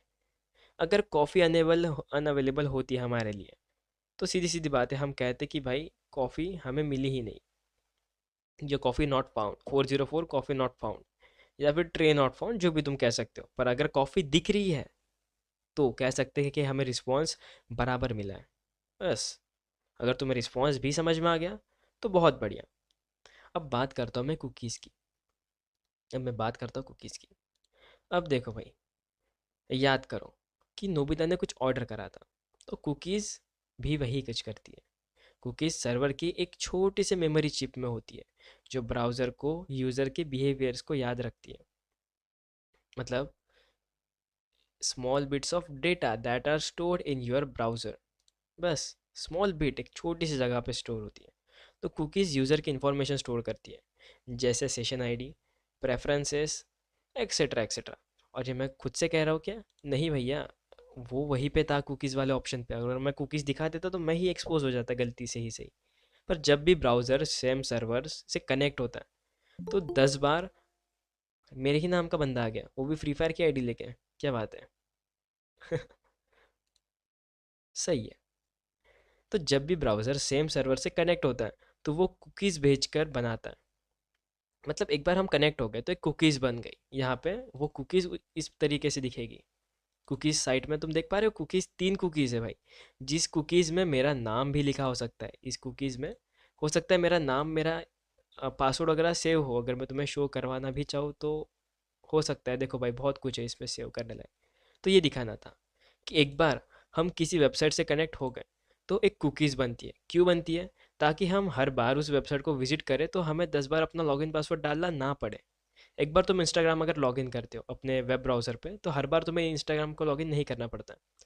पर हाँ, कुछ समय बाद ज़रूर करना पड़ता है, जस्ट लाइक कुछ दिनों बाद, महीने बाद या हफ्तों बाद करना पड़ता है फिर से लॉगिन। क्यों? क्योंकि ना कुकीज़ की भी खुद की एक एक्सपायरी टाइम होती है, जिसे हम परसिस्टेंट कुकी शायद कुछ कहते हैं। यस, शायद से, आई होप अगर मैं सही हूँ, तो परसिस्टेंट कुकी हम उसे कहते हैं, जिस पे खुद की एक एक्सपायरी डेट होती है, जो एक्सपायर हो जाती है। और कुछ कुकीज़ ऐसी भी होती है कि भैया मैंने अभी वेबसाइट को लॉगिन करा, लॉगिन भी नहीं करा, मैं आया था, मेरे नाम की कुकीज़ बनी, जैसे मैंने अपना ब्राउज़र बंद कर दिया, सब कुछ रीसेट हो गया। सब कुछ रीसेट हो गया, पूरा ज़ीरो से चालू करना पड़ा मुझे, वैसा कुछ। तो अभी क्या है ना, कि नोबिता या फिर हम नोबिता के साथ ही थे। तो नोबिता रोज़ कैंटीन आता है और हमेशा कोल्ड कॉफ़ी ऑर्डर करता है।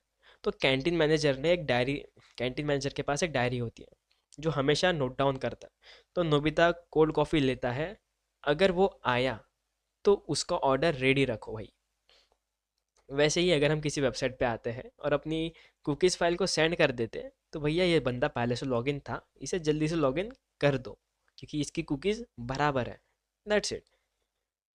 तो कुकीज़ भी इसी तरह वर्क करती है, या प्रेफरेंसेस या लॉगिन सेशंस के थ्रू याद रखती है। बस। तो हाँ, वल्नरेबिलिटी क्या हो सकती है इसमें, जिस जिनके मन में आया होगा कि कुकीज़ में हम सेशन हाईजैकिंग भी कर सकते हैं। कुकीज़ हाईजैकिंग यानी ही kind of session hijacking. Session hijacking जो हमारा चल रहा है, अगर कोई मेरी सेशन आईडी कैप्चर करे बिना लॉगिन के, बिना इसके, उसे होस्ट पावर मिल जाएगी, मतलब मेरी एडमिन वाली पावर। और मैं तुम्हें अपनी कुकीज़ दिखाऊँ क्या रिकॉर्ड में? जान दो, खैर काहे कोई रिस्क विस्क लेने का। पर जो जावास्क्रिप्ट जानते हैं, एक कोड होता है डॉक्यूमेंट डॉट कुकीज़ करके, जिन्हें भी पता होगा वो जानते हो कि भाई डॉक्यूमेंट डॉट कुकी करके कमांड होता है जावास्क्रिप्ट में। तुम्हें झूठ लगता है ना, एक चीज़ करने बोलते हो प्रैक्टिकल, और जिनका हो जाएगा मुझे बताना। क्या? अ, अपने ही इसी ब्राउज़र पे राइट क्लिक करो, इंस्पेक्ट पे जाओ, अभी अभी मेरे साथ सभी लोग, और जो मैंने तुम्हें कोड दिया ना, चलो मैं तुम्हें नया कोड बना के देता हूँ। डोंट वरी, मैं तो रन नहीं करूँगा, तुम्हें रन करने बोलूँगा, वरना मेरी तो डेटा एक्सपोज हो जाएगा। पर तुम्हारा डेटा एक्सपोज हुआ तो भी तुम्हें ही दिखेगा और किसी को नहीं। तो console डॉट लॉग और डॉक्यूमेंट डॉट कुकीज़, भी कुकीज़ नहीं, सिर्फ कुकी लिखेंगे, और इसे कट कर देता हूँ और तुम्हें मैं पेस्ट करता हूँ। अब तुम इसे ट्राई करके देखो, इस कोड को तुम ट्राई करके देखो, और मुझे बताना कि तुम्हें कुछ शो करता है क्या। क्योंकि अब हम आ चुके हैं, यहीं तक पहुँचना था हमें। उसे ट्राई करो और एक चीज़ को सुनना जो मैं बताता हूँ। हम, तुम्हें याद है कि मैंने बात कर रहा था कि हमारे प्रोफेसर ने या हमारे कुछ सर ने हमें कुछ सीटीएफ सॉल्व करने को बोला था। तो सीटीएफ सॉल्व करने के लिए हमें अंडरस्टैंडिंग करना ज़रूरी था कि वेबसाइट को कैसे वर्क करती है, क्या होता है रिक्वेस्ट रिस्पॉन्स, और कुकीज़ क्या होता है। तो अब आपके प्रोफेसर ने आपके सामने एक सीटीएफ का डेली चैलेंज रख दिया, हर बार की तरह, हर बार की तरह, जिसमें तुम्हें क्या करना है, एक हिडन मैसेज को फाइंड करना है और वेबसाइट को एनालाइज करना है, किसके थ्रू, उसकी रिक्वेस्ट और रिस्पॉन्स और कुकीज़ के थ्रू एक्सेस करना है या एनालाइज करना है, कहूँ तो मैं। तो डीएनएस शॉर्ट फॉर्म में कहें, तो डीएनएस को जल्दी से जल्दी रिसॉल्व करके सर्वर का आईपी एड्रेस निकाल लो, जल्दी से जल्दी। देन दूसरी चीज़ होती है हमारा रिक्वेस्ट, आई होप मैं रिक्वेस्ट ही कह रहा हूँ, यस भाई रिक्वेस्ट, यस।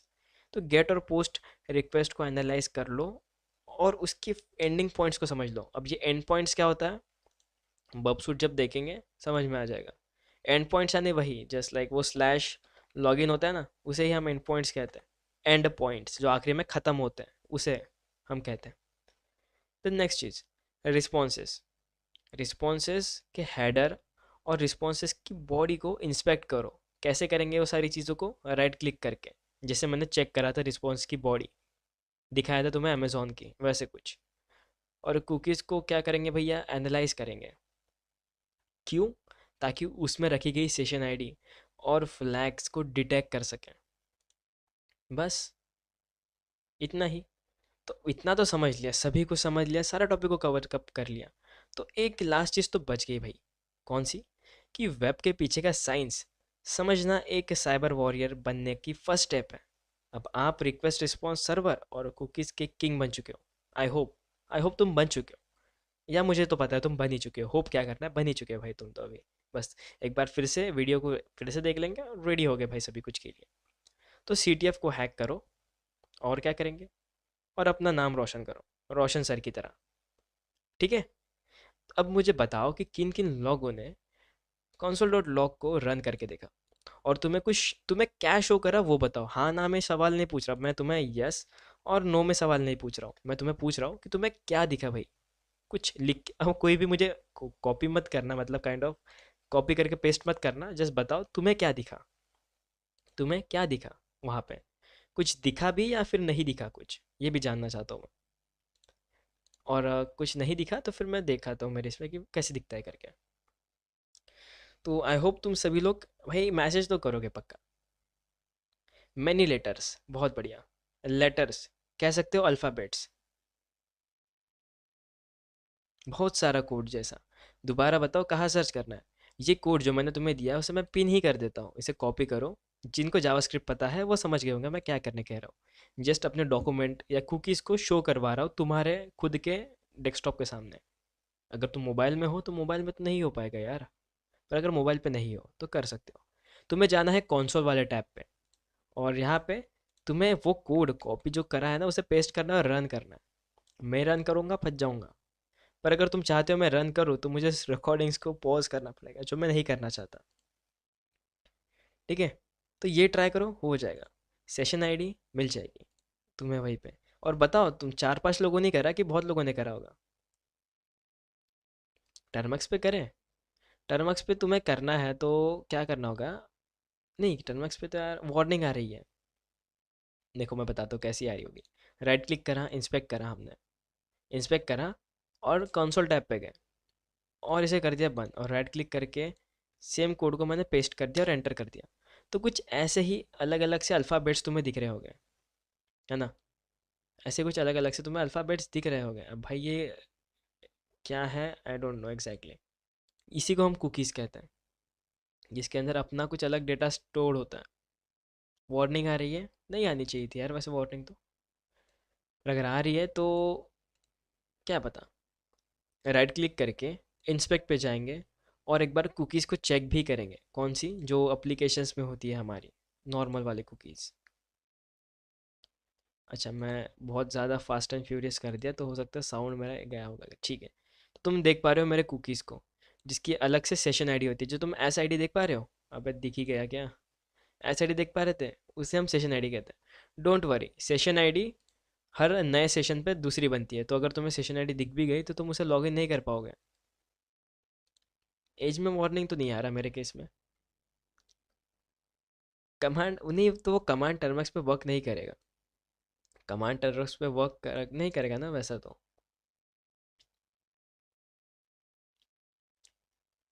वो कमांड टर्मक्स पे वर्क नहीं करेगा, तुम्हें उसके लिए कर्ल यूज़ करना होगा, लाइक ऐसे कर्ल डैश आई और अपने ब्राउज़र का नाम, जिससे तुम्हें कम से कम उसकी बॉडी तो भी दिख पाएगी। कैन बी डिकोडेड, ये डिकोड नहीं किया जा सकता, क्योंकि ये जस्ट काइंड ऑफ वर्ड होता है जो तुम्हारे जेसन फाइल से क्रिएटेड हुए रहते हैं। जेसन फाइल क्या होता है? JavaScript object notation. अब इसको भी एक्सप्लेन करना बहुत कॉम्प्लिकेट हो जाएगा, पर इतना समझो कि जेसन फाइल से भी मतलब मदद मिल सकती है। Don't paste code. अरे तो तुम्हें बस ये वार्निंग को एक्सेप्ट करना है, जस्ट लाइक तुम्हें यहाँ पे ऑलो पेस्टिंग को अनेबल करना है। देखो, इंस्पेक्ट पे जाओगे और यस कंप्यूटर में ही हो सकता है वो, कंसोल पे क्लिक करोगे एंड यहीं पे, हे भगवान, लैगी लैगी सी सिचुएशन पूरी पूरी। ओके, अब इसे करता हूँ पेस्ट, ऑलो पेस्टिंग हो गया। इतना ही करना था। अब मैंने इससे पहले करके रखा है इसलिए ऐसा शो करके आ रहा है, पर तुम करोगे हो जाएगा। ऑलो पेस्टिंग करो हो जाएगा, मतलब वो इतना पूछ रहे कि भाई डोंट पेस्ट द कोड, क्यों? ताकि कोई भी पेस्ट कर सकता है। मोबाइल नहीं, मोबाइल से होता है, मोबाइल से भी होता है। अब मोबाइल से होता है ये मैं कैसे कह रहा हूँ, रुको भैया तुम्हें दिखाता हूँ मैं।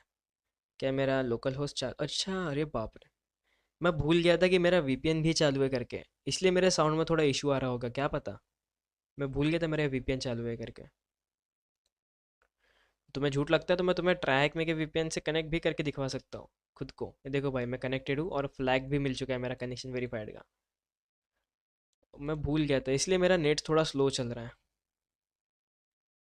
बाकी क्या किसी को कोई डाउट है क्या इसी टॉपिक के ऊपर? क्योंकि हमने दो टॉपिक तो कवर अप कर ही लिए आज। वैसे तो मैं एक ही करने वाला था, पर तुम लोगों की रिक्वेस्ट थी कि दो दो करो ताकि नेक्स्ट लेक्चर में हम सीधा सीधा डार्क वेब सीखे, इसलिए मैंने दो टॉपिक को जल्दी जल्दी कवर अप कर लिया।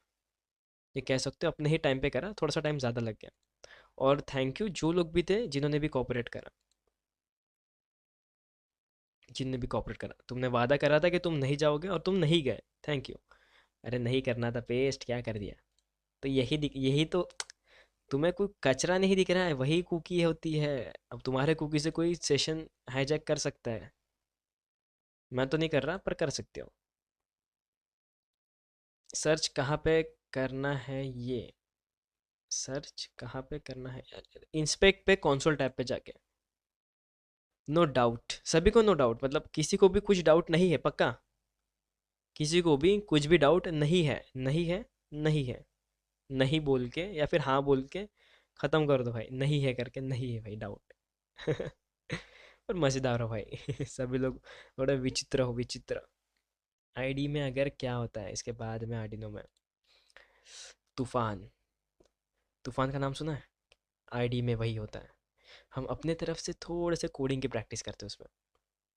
जैसे वी एस स्टूडियो होता है ना, वैसे ही भाई आईडी होता है। आईडी ही यानी उसके अंदर तुम अपना कोड डेवलप कर सकते हो। मैं आर्डिनो आईडी को ओपन भी करके दिखा देता, पर क्या दिखाऊँ, मेरे पे कुछ है ही नहीं दिखाने को उसमें। पर चलो दिखा ही देता हूँ, तुम्हारी ख्वाहिश पूरी कर देता हूँ। क्या पता कुछ नया देखने को मिल जाए। मुझे लैपटॉप लेना है, कैसे लूँ? क्रेडिट कार्ड पे। और कितने का होना चाहिए? ऑलमोस्ट 50, नहीं वो डिपेंड करता है तुम्हारे ऊपर, वो मैं नहीं बता सकता। वो तुम्हारे बजट के ऊपर डिपेंड करता है। बजट फ्रेंडली बहुत सारे लैपटॉप्स हैं, नो मैटर। और हैकिंग के लिए ही चाहिए तो कुछ स्पेसिफिक रिक्वायरमेंट्स है कि भाई ऑलमोस्ट मिनिमम 8 GB तो होना ही चाहिए, मिनिमम। क्यों? क्योंकि तुम सिर्फ और सिर्फ विंडोज़ मशीन को नहीं चला रहे हो, तुम लिनक्स को भी चलाते हो, और पता तुम मेटास्प्लॉइट जैसी मशीन्स को भी चला सकते हो। क्या पता तुम एंड्रॉयड की इम्यूलेटर्स भी चला सकते हो, जैसे मैं भी यूज़ करता हूँ। तो बिल्कुल 8 GB तो मिनिमम रिक्वायरमेंट है ही। कम से कम 2 GB तो तुम काली लिनक्स को दोगे ही ना, इसीलिए। तो आर्डिनो आईडी कुछ इस तरीके से दिखता है। और इसका अपडेट आ गया है और मैंने कभी अपडेट भी नहीं करा, वाह। ऐसे कुछ कोड दिखता है। और इस कोड को सेटअप करना, जो भी करना है, यूट्यूब पे बहुत सारी चीज़ें अवेलेबल है। पर फिर भी बोर्ड को तुम सिलेक्ट कर सकते हो। ये तुम्हारे क्या कहते हैं इसे, कॉम्पार्टमेंट समथिंग कुछ वर्ड होता है यार, उसको कंपार्टमेंट आई गेस समथिंग कुछ वर्ड होता है, उस पर कनेक्ट होने के बाद शो करता है तुम्हारे बोर्ड का नाम। और अगर तुम ईएसपी की बात करते हो तो तुम्हें सेपरेटली उसके लिए कुछ डाउनलोड करना पड़ता है। उसके लिए तुम्हें सेपरेटली कुछ डाउनलोड करना पड़ता है, प्रेफरेंसेस में जाके ये कुछ लिंक होती है, इससे तुम इंस्टॉल कर सकते हो उसकी जेसन फाइल को। इसे मैं कॉपी करता हूँ एंड तुम्हें शो करवाता हूँ। ऐसे कुछ आईडी दिखता है, उसके अंदर कोडिंग करनी पड़ती है, C++ लैंग्वेज अगर आती है तो ठीक, नहीं आती तो कॉपी कर लो यहाँ वहाँ से। ऐसे कुछ कोड होता है भाई। ये जेसन फाइल इंस्टॉल हो जाती है तो तुम्हारा नोड MCU दिखना चालू हो जाएगा। बाकी ज़्यादा कोई रॉकेट साइंस नहीं है उसके ऊपर, टेंशन मत लो। दादा का दादा, can we make a personal VPN for unlock website? You don't require to make a personal VPN. You can rely on others VPN. खुद का पर्सनल VPN बनाने की कोई नीड नहीं है। तुम दूसरे के VPN से भी कनेक्ट कर सकते हो और उससे वेबसाइट को। भला तुम ऐसी कौन सी वेबसाइट से एक्सेस करो जिसके लिए तुम्हें पर्सनल वेबसाइट VPN की नीड पड़ रही है, हाँ? ये मेन सवाल है। बाकी तो हाँ, सवाल जवाब तो मिल जाएगा, ये सवाल है। थोड़ा थोड़ा है पर मुझे नहीं पता कहाँ है करके। तुम्हारा सवाल क्या था वैसे? क्या मुझसे छूट गया? आई एम सॉरी अगर मुझसे छूट गया तो। ओके, लैपटॉप लेना है, यस ठीक है ले लो, बढ़िया। इससे ज़्यादा और सवाल, यूएसबी पोर्ट होता है कॉम? यस, यूएसबी पोर्ट है। पोर्ट पोर्ट्स ही होते हैं कॉम, इसे ही फुल फॉर्म में कंपार्टमेंट कहते हैं, kind of. Outer VPN is paid, other VPN is paid. Not every VPN is paid, तुम उसका थोड़ा इस्तेमाल कर ही सकते हो। मेरे पास तो कोई वीपीएन है नहीं, पर अगर तुम्हें लगता है तो भाई टर्बो वीपीएन का नाम सुना ही होगा। हाँ, मुझे वो पेमेंट कर देंगे बाद में, पर उसे भी तुम इंस्टॉल कर सकते हो। अल्ट्रा सर्फ, हाँ ये भी सही है। और लिंक दे दीजिए किसका? अच्छा, वो आर्डिनो वाला सिस्टम का क्या? वैसे तुम आर्डिनो करोगे तो तुम्हें मिल ही जाएगा। तुम्हें बस जाना कहाँ पे है, तुम्हें एक वेबसाइट बता देता हूँ जिनके पास में भी क्या है, ESP8266 है, तुम यहाँ पे आ सकते हो। यहाँ से बाय बाय मत करना बस। यहाँ से बाय नहीं करना है, यहाँ से बस आना है। और इनकी वेबसाइट पे क्लिक करने के बाद डॉक्स में जाना है और डाउनलोड्स पे क्लिक करना है। और तुम यहाँ से जिप फाइल डाउनलोड कर सकते हो। अब ये जिप फाइल में होगा क्या? दी ऑथेंटिकेशन पता है ना, जिससे हम वाईफाई को डिस्कनेक्ट करवा सकते हैं, बस वही कोड होगा उसके अंदर। जी बिल्कुल चलेगा, VS कोड भी चलेगा। VS कोड तो ऑलराउंडर है, उसमें सभी कुछ चलता है। पर एक नुकसान है। काय का नुकसान? फ्लैशिंग नहीं हो पाएगा उससे। आर्डिनो आईडी में फ्लैशिंग की सुविधा मौजूद होती है, या फिर और भी कुछ सॉफ्टवेयर्स होते हैं जो फ्लैशिंग में मदद करते हैं। अब मैंने सॉफ्टवेयर करा था फ्लैशिंग के टाइम पे, मुझे पता नहीं मेरे पास में है क्या, रुको मैं चेक करता हूँ। और अगर मुझे मिलता है तो मैं तुम्हें प्रोवाइड ही कर दूंगा। ये देखो भाई मेरी मेन फाइल पे। हाँ, एकदम ऐसे नज़र मत डालो, नहीं कुछ मिलेगा इस पे काम का। अ, क्या देखना है मुझे? यस, ये ना जी ना, ये भी नहीं है। एक काइंड ऑफ EXE फाइल थी जो मैंने शायद डिलीट कर दिया होगा, यस। काम हो गया, डिलीट कर दिया, ऐसा कुछ सीन हुआ था मेरा। काम हो गया, डिलीट कर दिया। तो बिल्कुल, ये देखो यहाँ पे तुम देख पा रहे हो, एक वेरीफाई करने के लिए और एक अपलोड करने के लिए। फाइल के ऊपर अपलोड तुम यहीं से कर सकते हो। जेनेरिक 8266 करके देखने को मिलेगी, देखो। कोड दिख रहा है तुम्हें? जूम करके देखता हूँ, जूम होता है क्या? जूम नहीं होता ये, जूम नहीं होता। पर ये कोड है, अपने वाईफाई दी ऑथेंटिकेशन की कोड है। जिसमें तुम देख पा रहे हो कि मैंने अपना नाम चेंज करके रखा है। नहीं नहीं, ये दिया ऑथेंटिकेशन के लिए नहीं है। मैं कुछ अलग प्रोजेक्ट पे काम कर रहा था। नहीं नहीं, जूम नहीं हो रहा था। मैं वाईफाई एक्सटेंडर की बनाने की कोशिश कर रहा था उस नोड एम सी यू 8266 के माइक्रो कंट्रोलर यूनिट से। वाईफाई एक्सटेंडर बनाने की कोशिश कर रहा था। कौन सा टूल है कुकीज़ से एक्सेस लेने के लिए? टूल नहीं होते, तुम्हें बस क्या करना पड़ता है, खुद की कुकीज़ रिप्लेस करनी पड़ती है जो तुम्हें कुकीज़ मिली है उस कुकीज़ से। जो कुकीज़ मेरे पास में है, अरे ये जो कुकीज़ है, इससे तुम अपने सेशन आईडी कहाँ गई भाई, हाँ सेशन आईडी। इस कुकीज़ को तुम रिप्लेस कर सकते हो अपने कुकीज़ से, जिससे तुम सेशन एक्सेप्ट कर सकते हो। मेन कुकीज़ का फंडा क्या है कि जब वेबसाइट पे सर्वर लोड होता है तो एक कुकीज़ जाती है, और कुकीज़ जाती है तो वो कुकीज़ क्या करती है, चेक करती है, बताती है भाई इससे पहले हम लॉगिन है करके। तो अगर तुम किसी दूसरे की कुकीज़ अपने पीसी में इंस्टॉल करते हो या फिर लगा देते हो तो वो तो यही कहेगा कि भाई इससे पहले लॉगिन करा है। तो उस बंदे का सेशन तुम्हें मिल जाएगा with the help of your cookie, तुम्हारे फेक कुकी से obviously. Free VPN, open VPN, दोनों अच्छे हैं। मैं ओपन वीपीएन यूज़ कर रहा हूँ क्योंकि ट्रा हैक में के लिए यही लगता है एक। फ्री वीपीएन तो अलग वीपीएन हो गया। ओपन वीपीएन से मैं अपने कस्टम वीपीएन से ज्वाइन कर सकता हूँ। कौन सा वेबसाइट था वो? दी ऑथर, ओके दे ही देता हूँ। dauthor.com। जिनके पास में भी 8266 का ऑब्वियस सी बात है नोड एमसीयू होगा वो कर सकते हैं भाई, इससे मज़ेदार है यहाँ से। ओके, जिप फाइल एक्सट्रैक्ट करना नहीं आता, कुछ करना नहीं पड़ता उसमें, जस्ट राइट क्लिक करके जिप फाइल को ओपन करना है। अगर मेरे पास में GUI करके जिप है तो मैं राइट क्लिक करूँगा एंड एक्सट्रैक्ट टू GUI करूँगा, और इसके लिए तुम्हें रार या फिर जिप की कोई भी सॉफ्टवेयर चाहिए जिससे हो जाएगा। पेपर जीरो ट्रस्टेड है ना, बिल्कुल है, पर महंगा भी उतना ही है, वो कुछ 40-50 के आसपास कुछ आता होगा वो। महंगा भी उतना है। उसका एक लाइट वर्जन है जिसको हम कहते हैं एम्फा स्टिक सी। आई गेस रोशन सर ने उसके ऊपर एक वीडियो बनाई है, जिसके थ्रू तुम सेम लगभग लगभग फ्लिपर जीरो के कमांड्स या चीज़ें परफॉर्म कर सकते हो, सिग्नल्स को कैप्चर कर सकते हो, मन उसे कॉपी कर सकते हो, मैनिपुलेट कर सकते हो, जब मर्जी करे तुम्हारी तब। बाकी और क्या, स्वागत है सुनीत, तुम्हारा लेक्चर की शुरुआत अभी होने वाली है हर बार की तरह। क्या कारण से लेट हो गए? कोई बात नहीं, रिकॉर्डिंग मिल जाएगी। सर ये फ्लिपर जीरो आईडी का नाम बता दो एक बार, मेरा नेट स्लो था समझ नहीं आया। Arduino ID, Arduino ID bugs dot termux, let me check it। bugs, bug report, okay okay. तो मैं रिपोर्ट करूँ? क्या करना है इसका, क्या करना है इसका? वैसे ऐसी लिंक चलेगी एक बार के लिए, पर कुछ प्रोमोशनल लिंक होगी तो वो मत करना, ठीक है? ये एक बार के लिए ठीक है भाई, तुमने किसी की मदद करी, पर ये लिंक मैं भी देख सकता हूँ, चलो ठीक है। हाँ हाँ बिल्कुल बिल्कुल, हार्डवेयर लेना ज़रूरी है। और दी ऑथर डॉट कॉम से अपन कर सकते हैं भाई वो बिन इंस्टॉल, और बिन को इंजेक्ट करने के लिए टूल्स आते हैं, जैसे एक आर्डिनो आईडी जिसके लिए हमें आयनो नाम की फ़ाइल चाहिए, आयनो करके फ़ाइल चाहिए। पर अगर तुम्हारे पास में डॉट बिन करके फ़ाइल आती है तो डॉट बिन की फ़ाइल को अपलोड करने के लिए कुछ अलग सॉफ्टवेयर लगता है, मैं नाम भूल चुका हूँ, पर कुछ ब्लू कलर का है, छोटा सा आइकन जैसा सॉफ्टवेयर होता है, इतना सा सॉफ्टवेयर होता है रेक्टेंगुलर शेप में।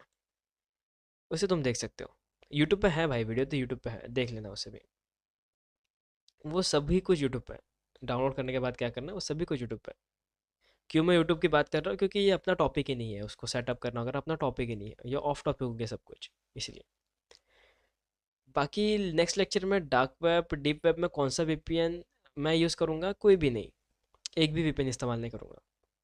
क्यों भला? क्योंकि हम इस्तेमाल करेंगे टॉर ब्राउज़र का, द ओनियन राउटर, अपने आप में ही एक राउटर है जो प्रॉक्सी चेन का इस्तेमाल करती है।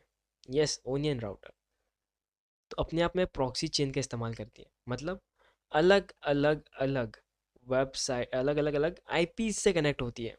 मैं दिखाऊंगा ज़रूर कि कौन से आईपी से कैसे कनेक्ट होती है। और ओनियन राउटर यानी अपने टॉर का खुद का भी एक प्रॉक्सी चेन होता है। तो वो अलग अलग देश के आईपी से तो कनेक्ट होती है, मतलब मल्टीपल वीपीएन से, पर खुद के भी एक अलग अलग आईपी से कनेक्ट होती है, जो काइंड ऑफ कह सकते हैं भाई चेन क्रिएट करता है अलग अलग सा ही, जिसे हैक करना मुश्किल है पर नामुमकिन नहीं। जिन्होंने मिस्टर रोबोट देखा होगा उन्हें पता होगा कि भाई टॉर को भी हैक करा जा सकता है, पर थोड़ा सा कॉम्प्लेक्स होता है, थोड़ा सा नहीं बहुत कॉम्प्लेक्स होता है। प्रोफेशनल लेवल पे ही करा जा सकता है। ब्रेव में होता है टॉर, ब्रेव ब्राउज़र या ओपेरा ब्राउज़र, ये तुम ही डिसाइड करो, ब्रेव या ओपेरा। मैं तो माइक्रोसॉफ्ट एज वाला हूँ।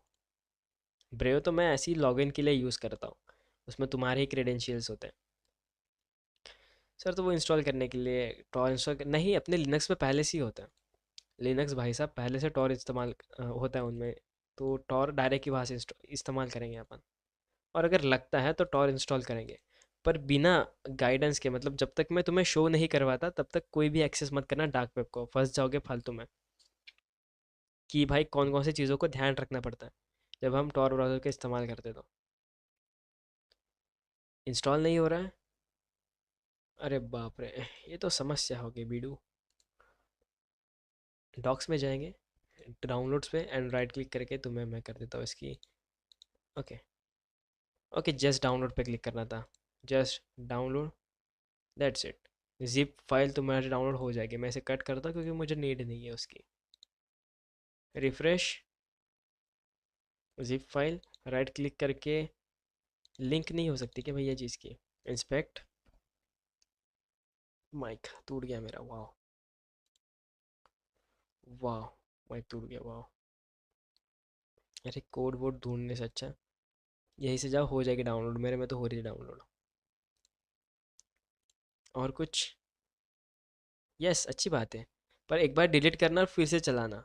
क्यों? क्योंकि तुमने हो सकता है उसे फुल स्क्रीन पे चला लिया होगा करके, तो उसे एक बार डिलीट करना और फिर से डाउनलोड करना। और सर ब्रेव ब्राउज़र से कोई भी एक्सेस कर सकते हैं, तो फिर लिनक्स में क्यों करना है? किसने कहा ब्रेव ब्राउज़र से कोई भी एक्सेस कर सकता है? ब्रेव दिखाओ तुम्हें। अच्छा, मेरे लेफ्ट में ओपन हो गया गलती से। हाँ जी भाई, देखो ये है ब्रेव ब्राउज़र, जिस पे तुम अपना अंधा विश्वास दिखाते हो, जो कहते हैं कहने में कि एक तो मेरा फुल एक्टिव है नहीं भाई, मेरा फुल एक्टिव है नहीं, तो जो चीज़ तुम्हें दिखाना है वो तो यहाँ से दिखा ही नहीं पा रहा। पर यहाँ पे खुद का वीपीएन होता है इनका। यही चीज़ की बात कर रहे हो तुम कि इनका खुद का वीपीएन होता है करके? बताओ जल्दी बताओ। ये जो तुम्हें वीपीएन दिख रहा है, यही इसी चीज़ की बात कर रहे हो तुम सभी लोग?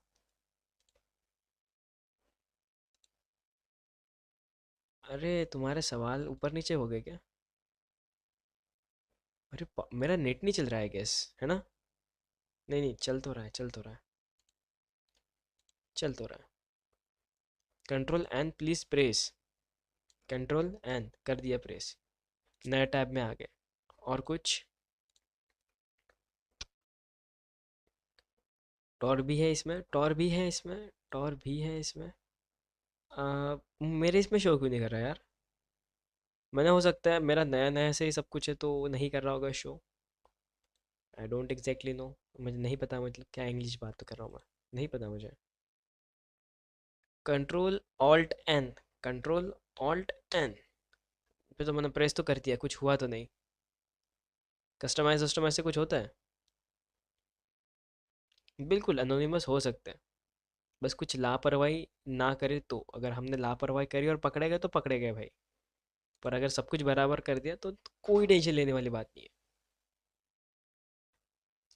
कुछ है शॉर्टकट्स, क्योंकि मेरे में तो शो नहीं कर रहा। I do not worry about it. क्या है भाई? व्हाट्सअप? हाँ बोलो बोलो। इकोग्निटो मोड में जाओ, अच्छा। क्या सर्च करना है फिर वहाँ पे जाके? उसे प्राइवेट ब्राउज़र कहते हैं यहाँ पे, चलो ठीक है। वो क्रोम वाली हरकतें नहीं करना है यहाँ पे। क्रोम वाले इकोग्निटो टैब पे जाओ, सही है भाई, सही है। तो यहाँ पे आ गए, और क्या करना है? Shift alt shift N, okay, alt shift N, again में आ गए, ओके। ओके, तो ये पहले वाले प्राइवेट टैब से थोड़ा वियर्ड है, क्यों? इसमें तुम देख पा रहे हो, इसमें तुम देख पा रहे हो भाई टॉर लग चुका है। ओके, टॉर इज कनेक्टिंग, वाह वाह वाह, सही है सही है सही है। सही है, ये तो सही है, थोड़ा सा तगड़ा लग रहा है, तगड़ा देखने में। मैं भी बहुत दिनों बाद इसे एक्सेस करा तो मुझे भी नहीं पता था कैसे होता है करके। इन्होंने यहाँ पे दिया, अरे यहाँ पे तो था, यहीं पे तो था, ध्यान ही नहीं था मेरा। चलो सही है, जिसने भी बताया भाई बढ़िया। आ गए, कनेक्ट भी हो रहे हैं टॉर से, पर बता नहीं रहा कि कैसे ही सेफ है करके। ठीक है, तुम्हें लगता है ट्रस्टेबल तो तुम इससे कर सकते हो, पर मैं तो बोलूँगा कि भाई ओरिजिनल टॉर ब्राउज़र से ही करो। है ना, है ना। Still connecting, there is a some slowness in the Tor network, okay. तुम्हारी बात तो 100% सच है भाई कि टॉर से कनेक्ट हो सकते हैं ब्रेव ब्राउज़र से। पर एक ही बात कहूँगा कि नॉर्मल से ही कनेक्ट होना, और हाँ, जो लोग भी व्हाट्सएप पे मैसेज करते हैं ब्रेव ब्राउज़र जो यहाँ पे होता है, इसे मैं लेफ्ट में स्विच करना बेहतर समझूंगा, तो उनके मैं रिप्लाई तो नहीं दे सकता क्योंकि मैं रिप्लाई देता ही नहीं हूँ। मैं वही बस वहाँ पे अपनी लिंक शेयर करता हूँ मीटिंग की, और बस वहीं से काम चालू। बाकी मैं रिप्लाई नहीं देता, सर ही रिप्लाई देते हैं, मैं कुछ नहीं कर सकता वहाँ पे। तो ऐसा मत समझना कि मैं कभी रिप्लाई नहीं, मैं तो नहीं दे सकता रिप्लाई, इसलिए मैं यहीं पे मैसेज बात कर सकता हूँ तुमसे। हाँ, और कोई किसी के सवाल? अरे सवाल को छोड़ो, टाइम हो गया, ध्यान ही नहीं पता, किसने बताया भी नहीं टाइम। तो ऑनलाइन शॉपिंग हटाओ, इस इमेज को भी हटाओ, अर्थ को भी हटाओ, ड्रॉप के सिलेबस को भी हटाओ। नेक्स्ट लेक्चर में सरफेस वेब, डीप वेब और डार्क वेब होता क्या है, कैसे एक्सेस करेंगे, वो सब कुछ देखेंगे। ठीक है, पर जाओ मत अभी तो, हमें बाय करना बचा है। अरे कोई बात नहीं, फर्स्ट क्लास था, फर्स्ट क्लास नहीं, यस फर्स्ट क्लास था, लेक्चर भी और तुम्हारा भी। तो डोंट वरी, मैं फिर से रिकॉर्डिंग सेंड कर दूंगा। ठीक है, डोंट वरी, फिर से रिकॉर्डिंग आर्यवत बैच फिर से रिकॉर्डिंग सेंड कर दूंगा, डोंट वरी। सर वॉलपेपर अच्छा है क्या? इसे मैं ऑन कर देता हूँ तो दिखा देता हूँ भाई, वॉलपेपर ऐसा है मेरा। थोड़ा सा सस्ता है पर ठीक है, काम चल जाता है, काम चल जाता है। थोड़ा सा लैग लैग करता है, रिकॉर्डिंग्स में लैग करता है, बाकी तो ऐसा अच्छा ही दिखता है। कब सिखाएंगे? क्या सिखाना बच गया भैया? और क्या सिखाना बच गया? वॉलपेपर बनाना? वॉलपेपर? ये वॉलपेपर थोड़ी सिखाना पड़ता है।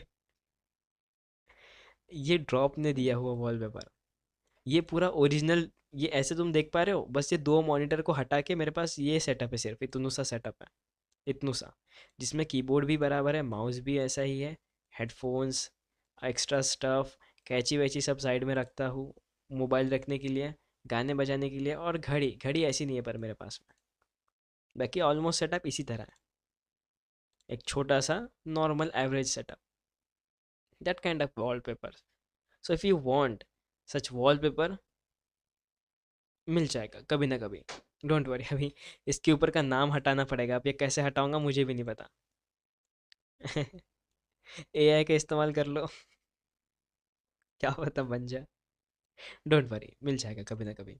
ड्रॉप को यार मैसेज करो, ड्रॉप को बोलो कि हमको वॉलपेपर चाहिए, मेरा नाम डालना वहाँ पे, और फिर तुम्हें मिल जाएगा। शायद, उम्मीद तो करता हूँ ड्रॉप के पास होगा करके अभी भी, क्योंकि ये एक था बचा बुचा, मतलब बचे बचे वॉलपेपर्स थे, उसमें से मैंने यूज़ कर लिया एक खुद का। अरे यार, ऐसी एज नहीं पूछी जाती किसी से, अच्छा नहीं लगता सुनने में। अरे तुम्हारी एज 28 है, मेरी नहीं रे, तुम्हारी। मेरी कहाँ 28 गेस कर रहे हो, शादी होने की है मेरी, क्या बात कर रहे हो? गलत गलत गलत। कोई बात नहीं, डोंट वरी। हाँ अच्छा है, 14 एक्सपेक्टेड। हाँ, अरे कोई बात नहीं, अगर मैं तुम्हारे साथ दो लेक्चर, अगर तुम्हें दो स्क्रीन दिखेगी तो समझ लेना शादी हो गई करके, और अगर सिंगल स्क्रीन ही दिख रही है इसका मतलब नहीं हुई है करके, ठीक है। ये समझ लो। ऐसे डुअल स्क्रीन मैं शेयर करूंगा, दो स्क्रीन देखो, तुम्हें दिखाऊं ऐसे, दो स्क्रीन दिखेगी तुम्हें, एक लेफ्ट में और एक राइट में। अगर दो स्क्रीन दिख रही है इसका मतलब भाई हो गई है करके, और अगर सिंगल स्क्रीन ही दिख रही है इसका मतलब नहीं हुई है करके। हाँ ठीक है। मीम्स याद आ गए।